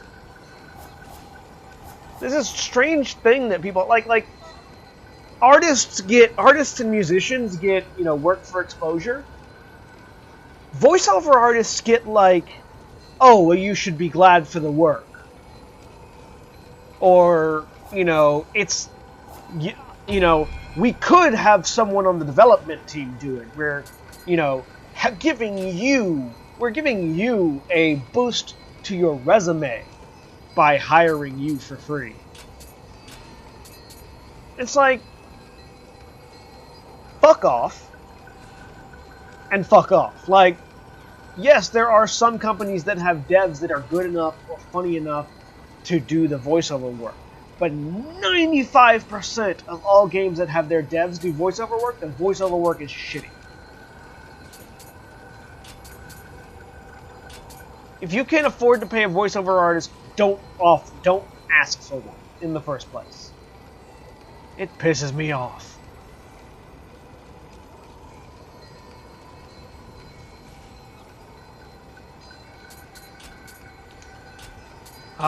Anyways, stamina, strength, stamina, heart, body.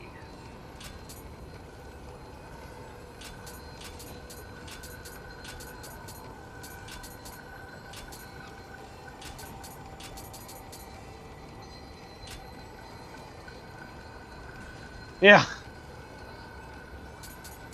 Or Chris Metzen, like at Blizzard. Like there are some Blizzard has some devs that are talented voice actors. They also hire out other actual voice actors. Like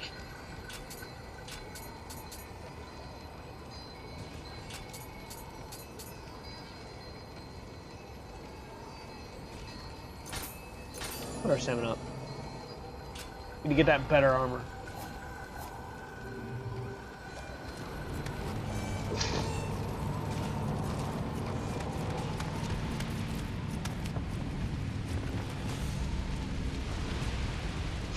They do pay to, like, Chris Metzen gets paid for the voices he does. Oh, he's also a designer, not a dev, so I don't know if that might fall into a different, because he's I think he just does. Oh, he might do actual dev for Blizzard. I'm not sure. I know he does artwork. I don't know if he does any like programming. I know he does artwork. Because he did all the original, art of Earth of Warcraft, and he also voiced a lot of the orcs. I think it was Metzen. Yeah, it's Metzen. Yeah, yes, it's Metzen. I'm pretty certain it's Metzen. I might be wrong about the name, but I'm pretty certain it's Metzen. And yeah, I mean, he got paid for his voice acting, because you do that.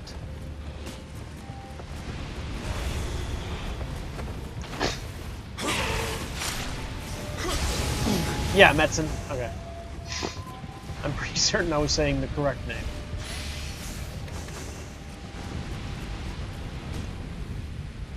Yeah, like he at this point Chris Metzen is also a voice actor. Like he's done enough. He has a really good voiceover resume for someone whose primary job is a designer. Like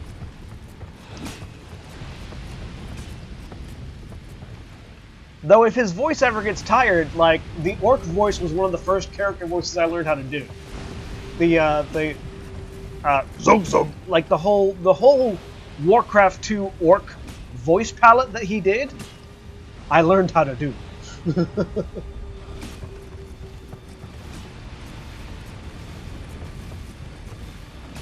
Stop poking me!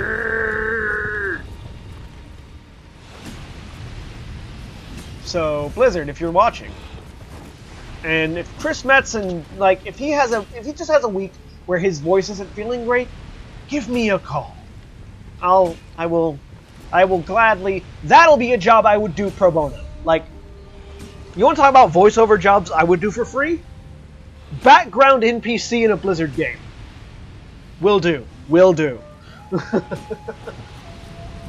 That I have no problems with. Why? Because I'm a whore. It is healing faster than I can.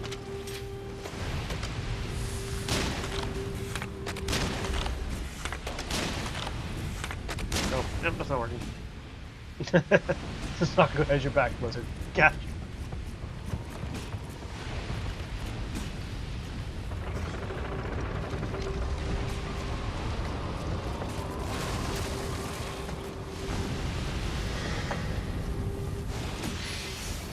Call me, please.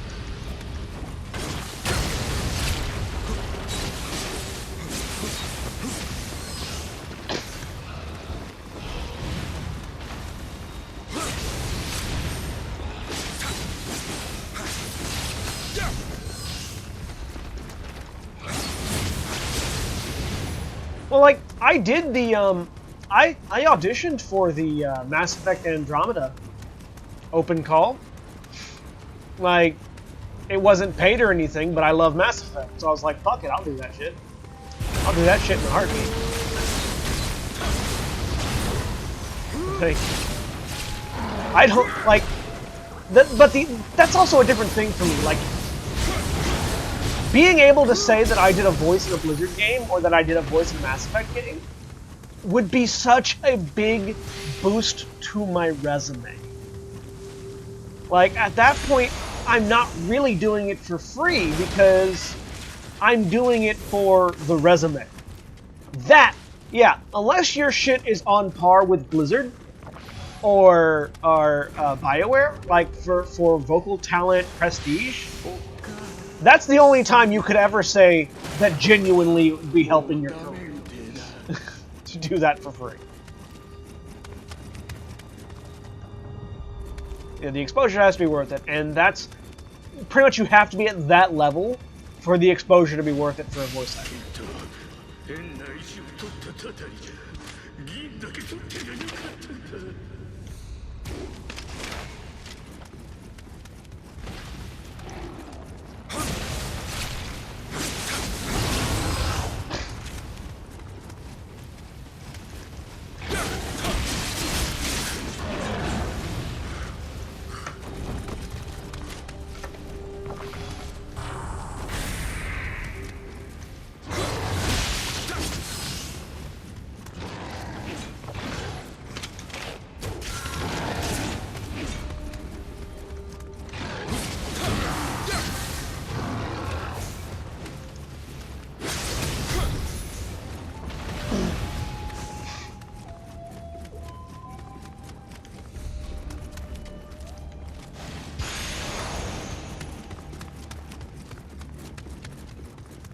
Also because Blizzard, like, from everything that I have heard and from everything that I have discussed with other professional voice actors, Blizzard and BioWare take care of their VOs. So if you were able to get that free, that exposure job, you would probably be able to, at the very least, get auditions for other stuff that pays. Because they take care of you once you're an in-house talent. They take care of you. Like Liam O'Brien, for instance, he voiced Villadin in Warcraft 3 and also in World of Warcraft. And, like, he does regular vocal directing for Blizzard. Like, he turned a couple of voices that he did for him into a regular job. Because they take care of their own. Which is something that I, like, regardless of what you think about the quality of Blizzard games, as a person working in a creative industry, that is something that I love. Like, it's hard for voice actors. It's really difficult to say, I'm going to have a job next week, you know?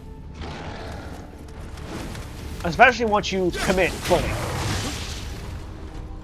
Like, I am not yet at the position where I can commit fully to the job. I do auditions in my spare time.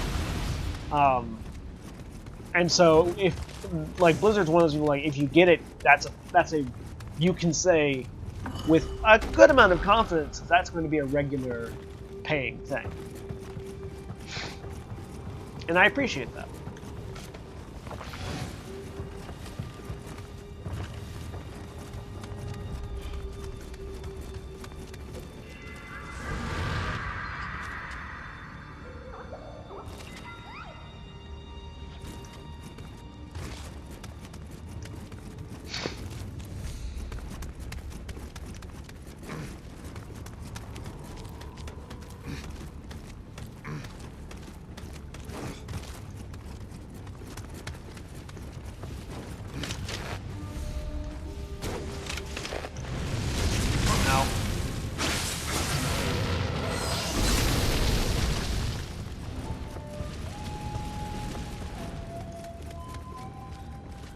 Alright.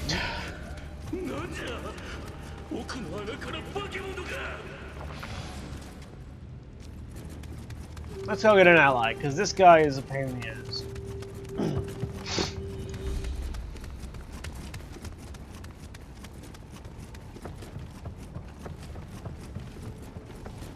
Yeah, no, this is definitely similar to the Catacombs and also similar to Blighttown.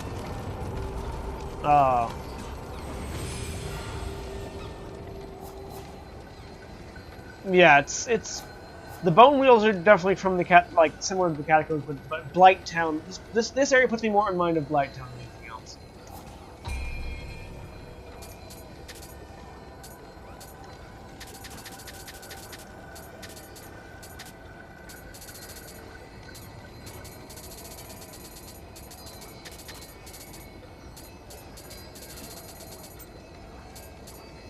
Ambush Unit Kabuto.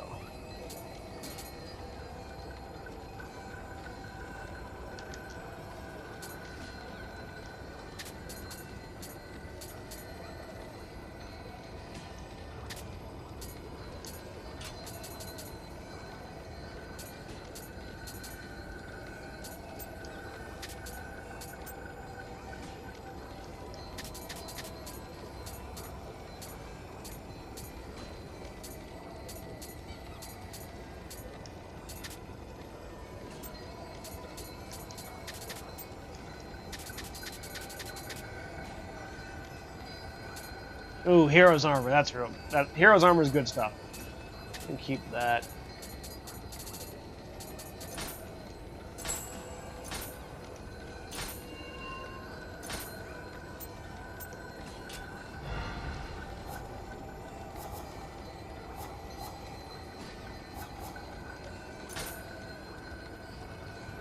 So we got 30 minutes. Let's see if we can't get a visitor in here in 30 minutes.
Poison resistance is a necessity in this next area.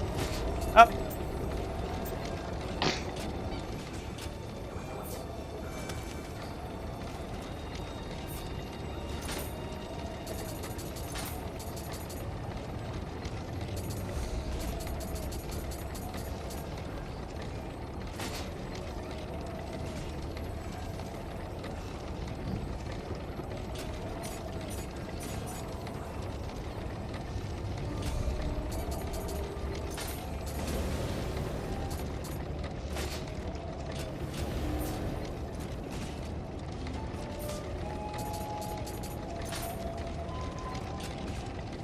Alright, let's go fight a boss.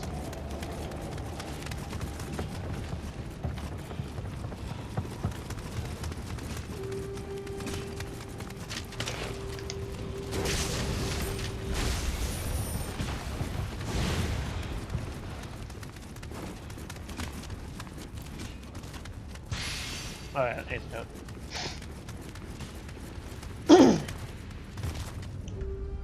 Time to fight a boss. A particularly annoying and painful boss.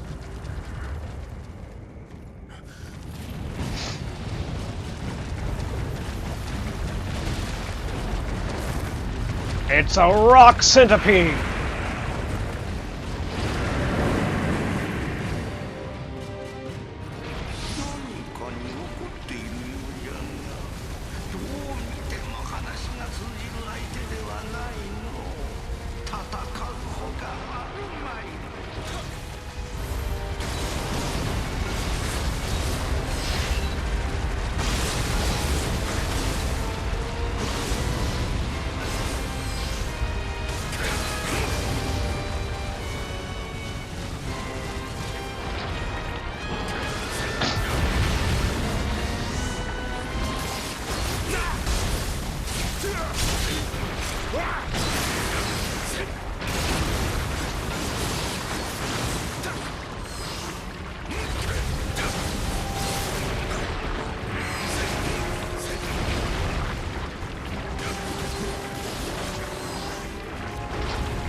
Hit him with Kato. Get his ass.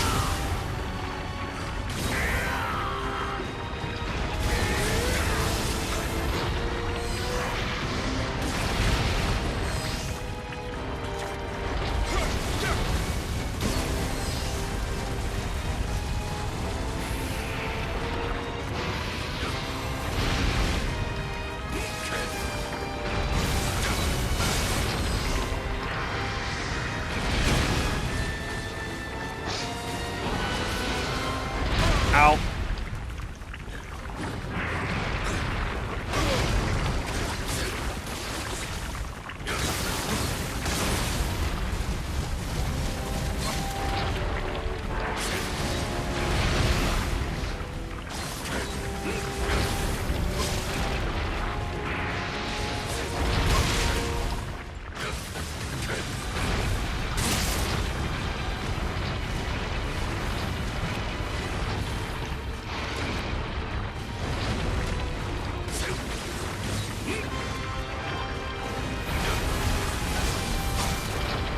That mask is so ridiculous.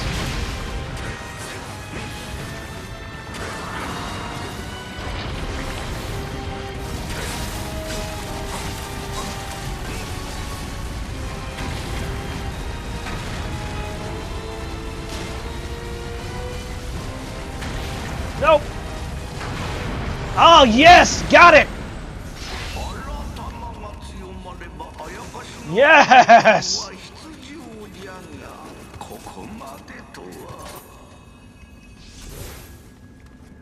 Got the sumbitch!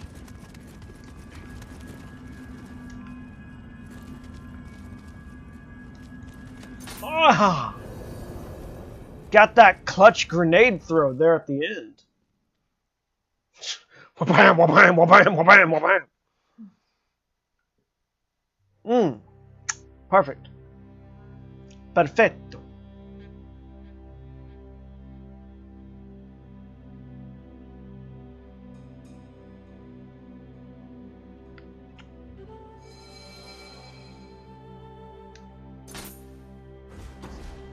The Three Angry Gods.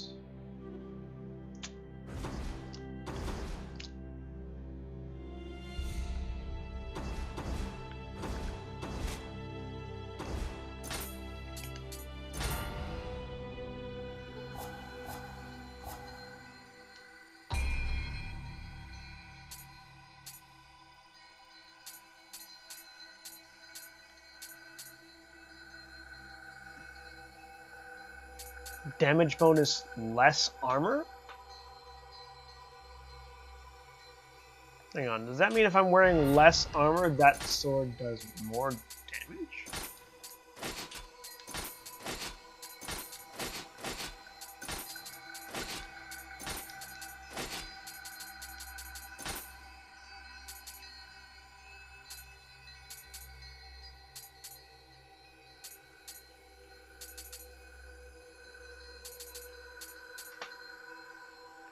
Or does that mean if they have less armor, it does more damage?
Hmm. Ooh, it'll actually increase its damage. Let's do that.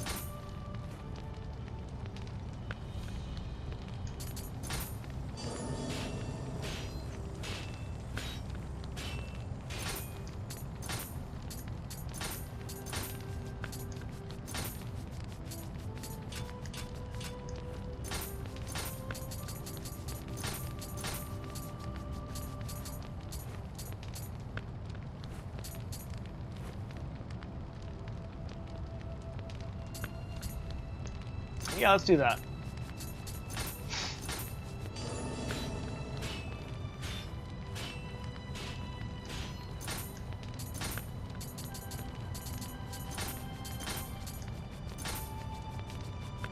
Oh wow, I can actually do that?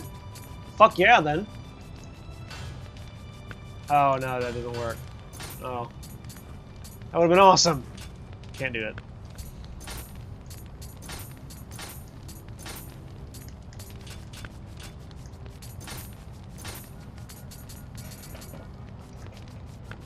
I really need my phone to stop buzzing constantly. Lovely.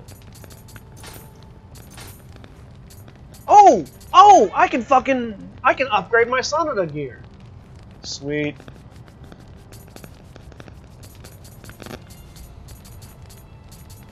Let's do that. Let's fucking upgrade my Sonata gear. I completely forgot that you could do that.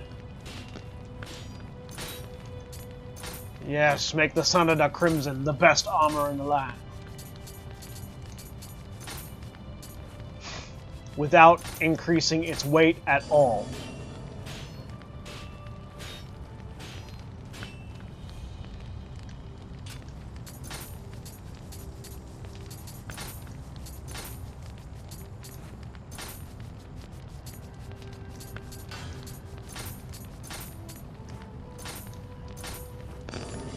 Sonata cosplay powers activate. I can just take, yeah, like I can just take gear that that looks worse but functions better, and make my other stuff better. Yes, please. Oh, come on. Oh, I don't have the, I can do it. I don't have the money to do it.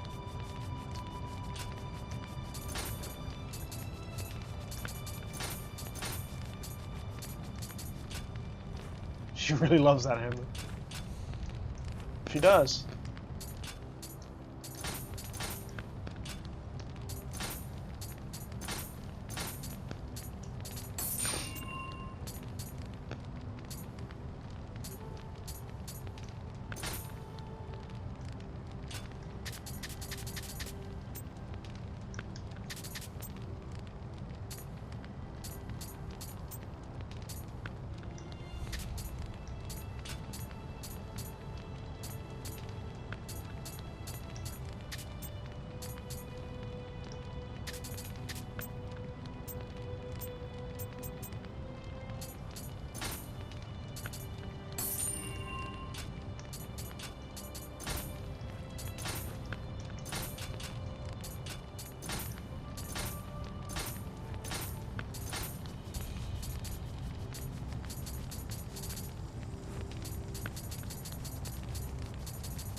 Refashion it from headband into that. Alright.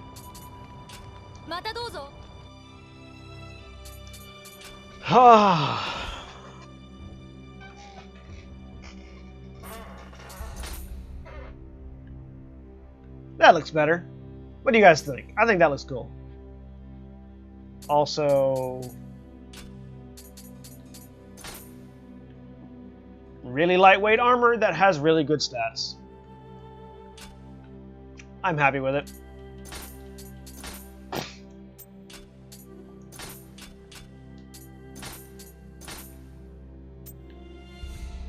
Pronounced Omukade. Omukade.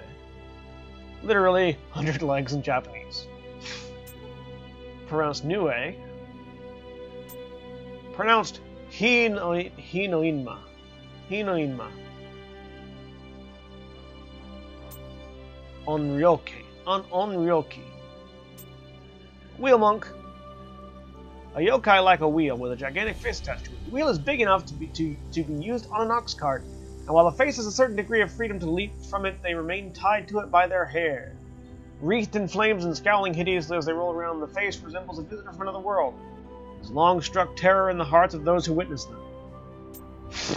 Nurikabe.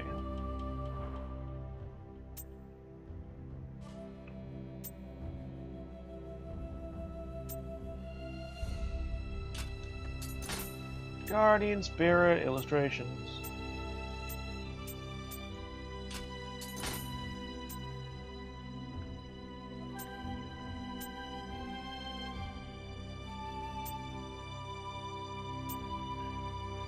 Shima Sakon. Sakon Shima.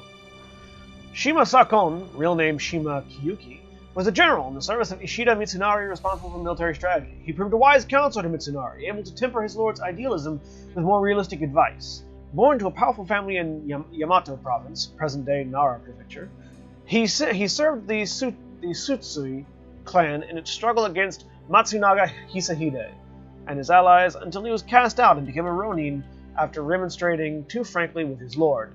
Ishida Mitsunari, then a leader in the Toyotomi clan's service, recognized Sakon's genius. He managed to recruit Sakon in exchange for half of his domain in Sawayama, and people used to say that Mitsunari had two things that he didn't deserve: Sawayama Castle and Shima Sakon.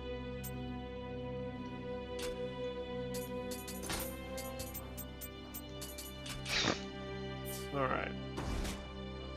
Let's go ahead and get into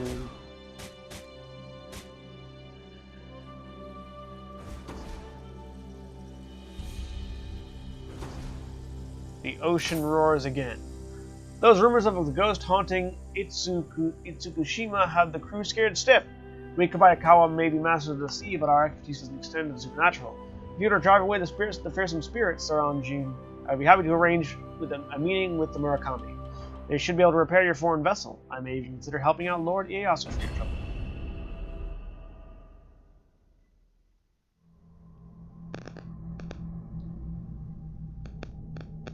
Itsukushima, located in the Aki domain, is a shrine built in the 12th century atop a basin of holy water, now contaminated by yokai energy to the point of ruination. The previous head of the Kabayakawa family, Takakage, took great pains to reconstruct and protect the shrine of the west, but Hideki has proven himself not up to the task, and the area has now been infested by yokai and pirates.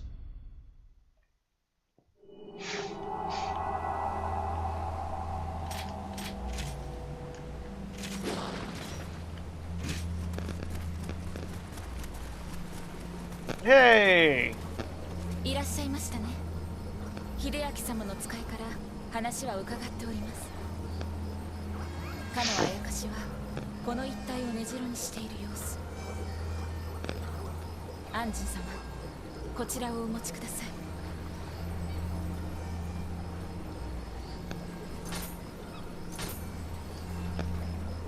今でこそかようなありさまでいずこを見つけて。I got flint and a fire amulet.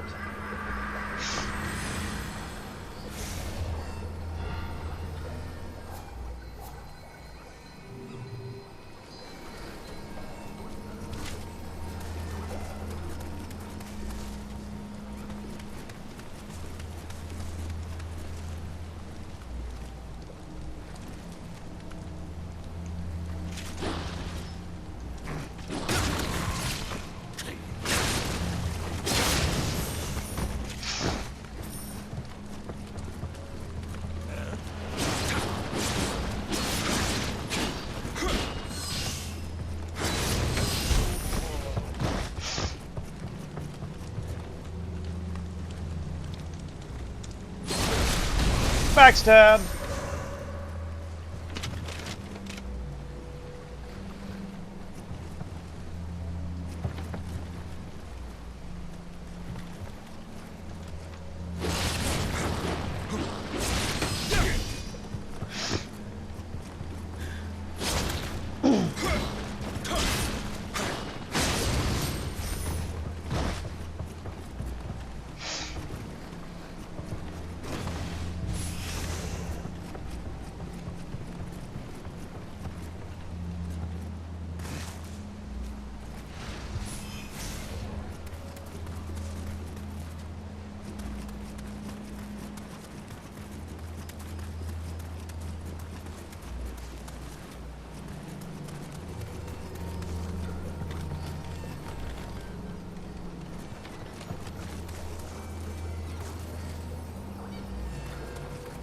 Oh, no, that was them.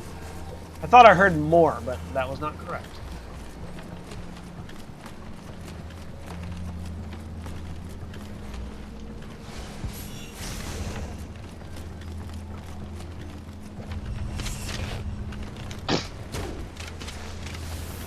Oh man! Sniped!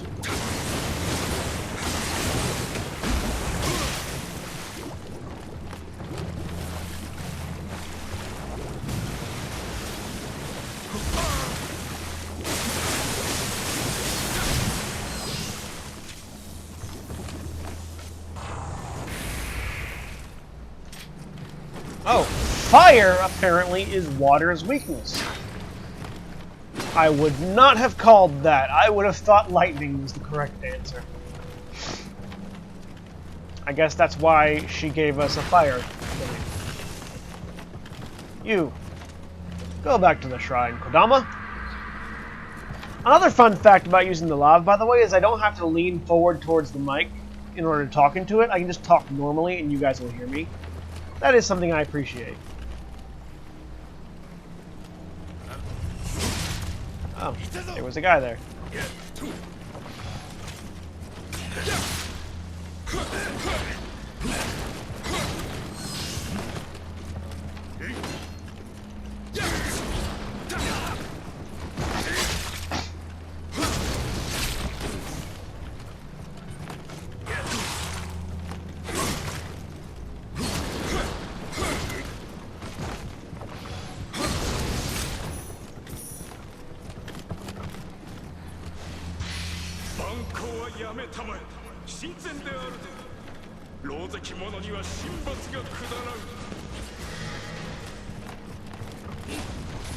Why, hello there, you rascal.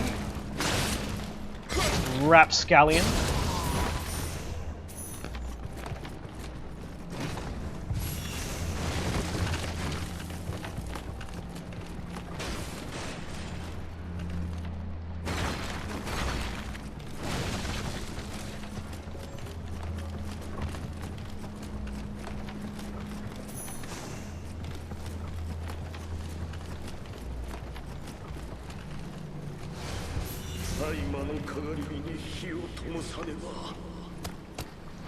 Aha, that's what the flint is for.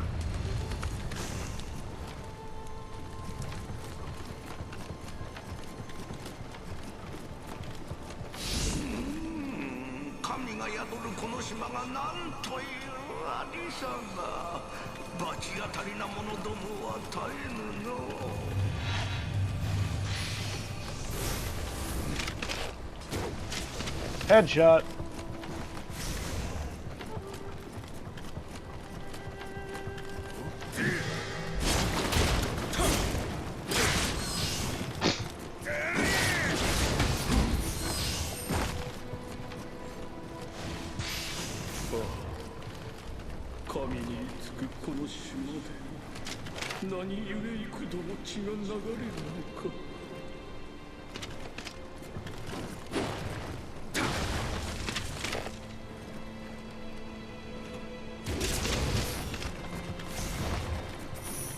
I like to think that he thought he was going to ambush me. And he's like just so focused on that corner. It's like I'm going to wait until he walks right in front of me and then I'll just jump out and stab him. And he didn't notice that I was angling to get a shot.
Kunitomo rifle?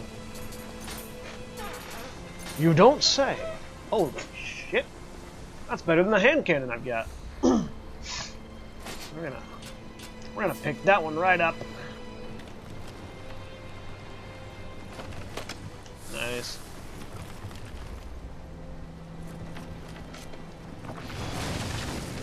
Sophisticated weapon, yet elegant in its design.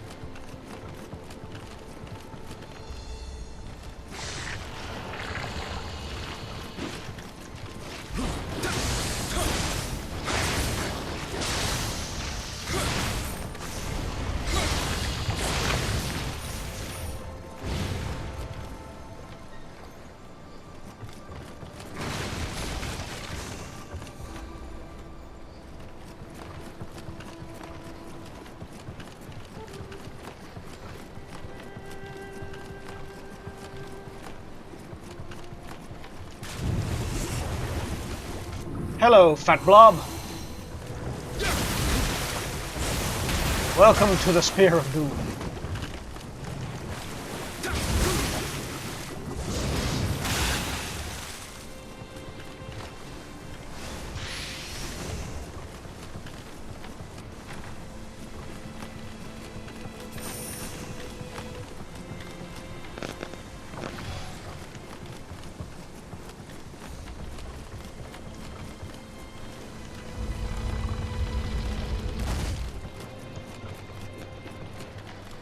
Man, there are a lot of wrecked ships here.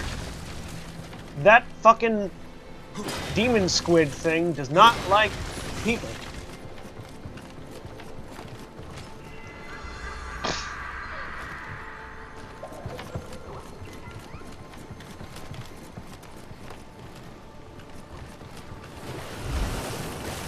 Howdy, folks.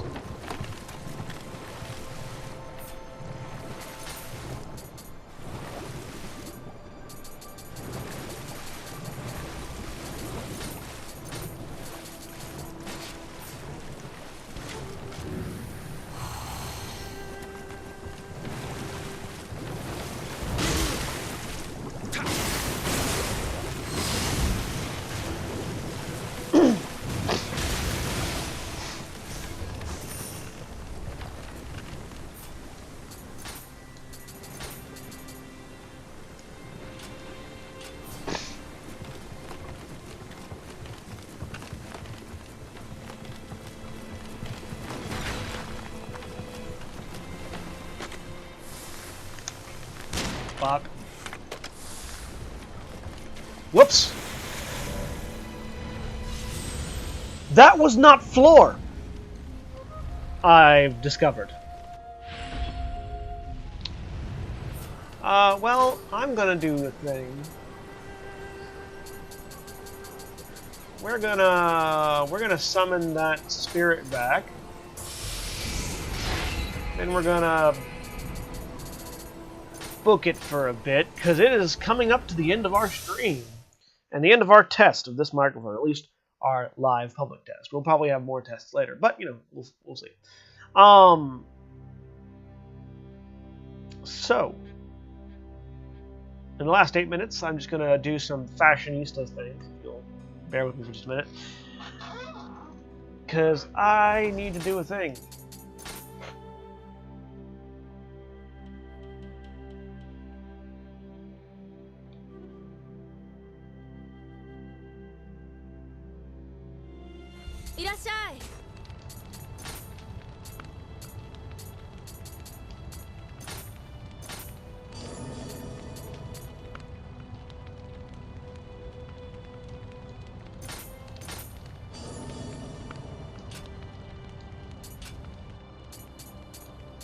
I can change my hair and my beard. Shave.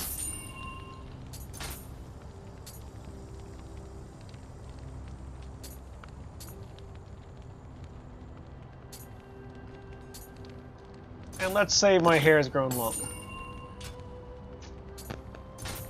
I'm going to refashion this spear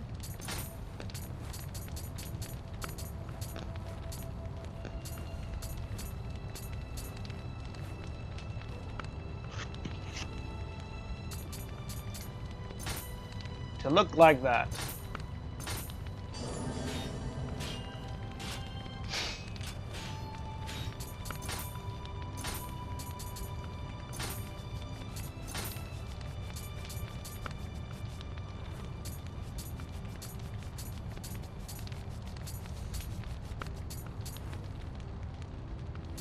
I'm also going to refashion this to look like that because it's red and therefore matches better.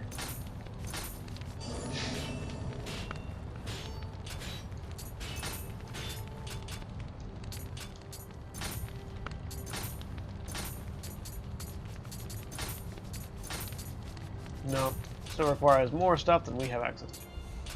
またどうぞ。 But now we look like this. Truly a Sanada warrior. Anyways, so this has been JRPG Weekly. I have been Sensaku. I just did the wrong thing. And we have been Final Show Films. We produce a wide variety of content every day of the week. You can check us out on our website at finalshowfilms.com. You also check us out on our Patreon page at patreon.com/fsfilms. If you like anything that we do, please feel free to give us some money.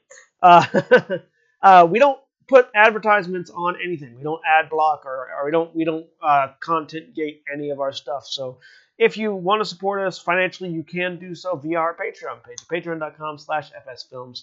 You can also do so on our website directly with a single donation with a one-time donation to our PayPal account. We appreciate all of our supporters, financially and otherwise, just folks that hang out and chat with us and give us some stuff to talk about. So we appreciate all of you, especially our $25 supporters on Patreon, Chris Kemp from Antitonic. But we appreciate all of you. So you can also find our stuff at 411mania.com. If you follow our podcast, you can find all of our podcasts posted up at 411mania.com with an article accompanying it with some pithy insights from yours truly. 411mania.com is a geek culture website that is focused on wrestling, MMA, gaming, comic books, music, anything the geek demographic might enjoy. So please go check them out. As thanks for letting us put our stuff there. You can also follow us on Facebook. We have a Facebook group if you want to get regular updates there as well. Facebook.com/FinalShowFilms. Or Facebook page, I should say. Not a group, but page. But, you check us out there. Yeah, and follow me on Twitter at Johnny Bates. I say a lot of stuff throughout the week, and if you like to see, political dissonance, follow me there. If you're watching on YouTube, be sure to like, comment, and subscribe below.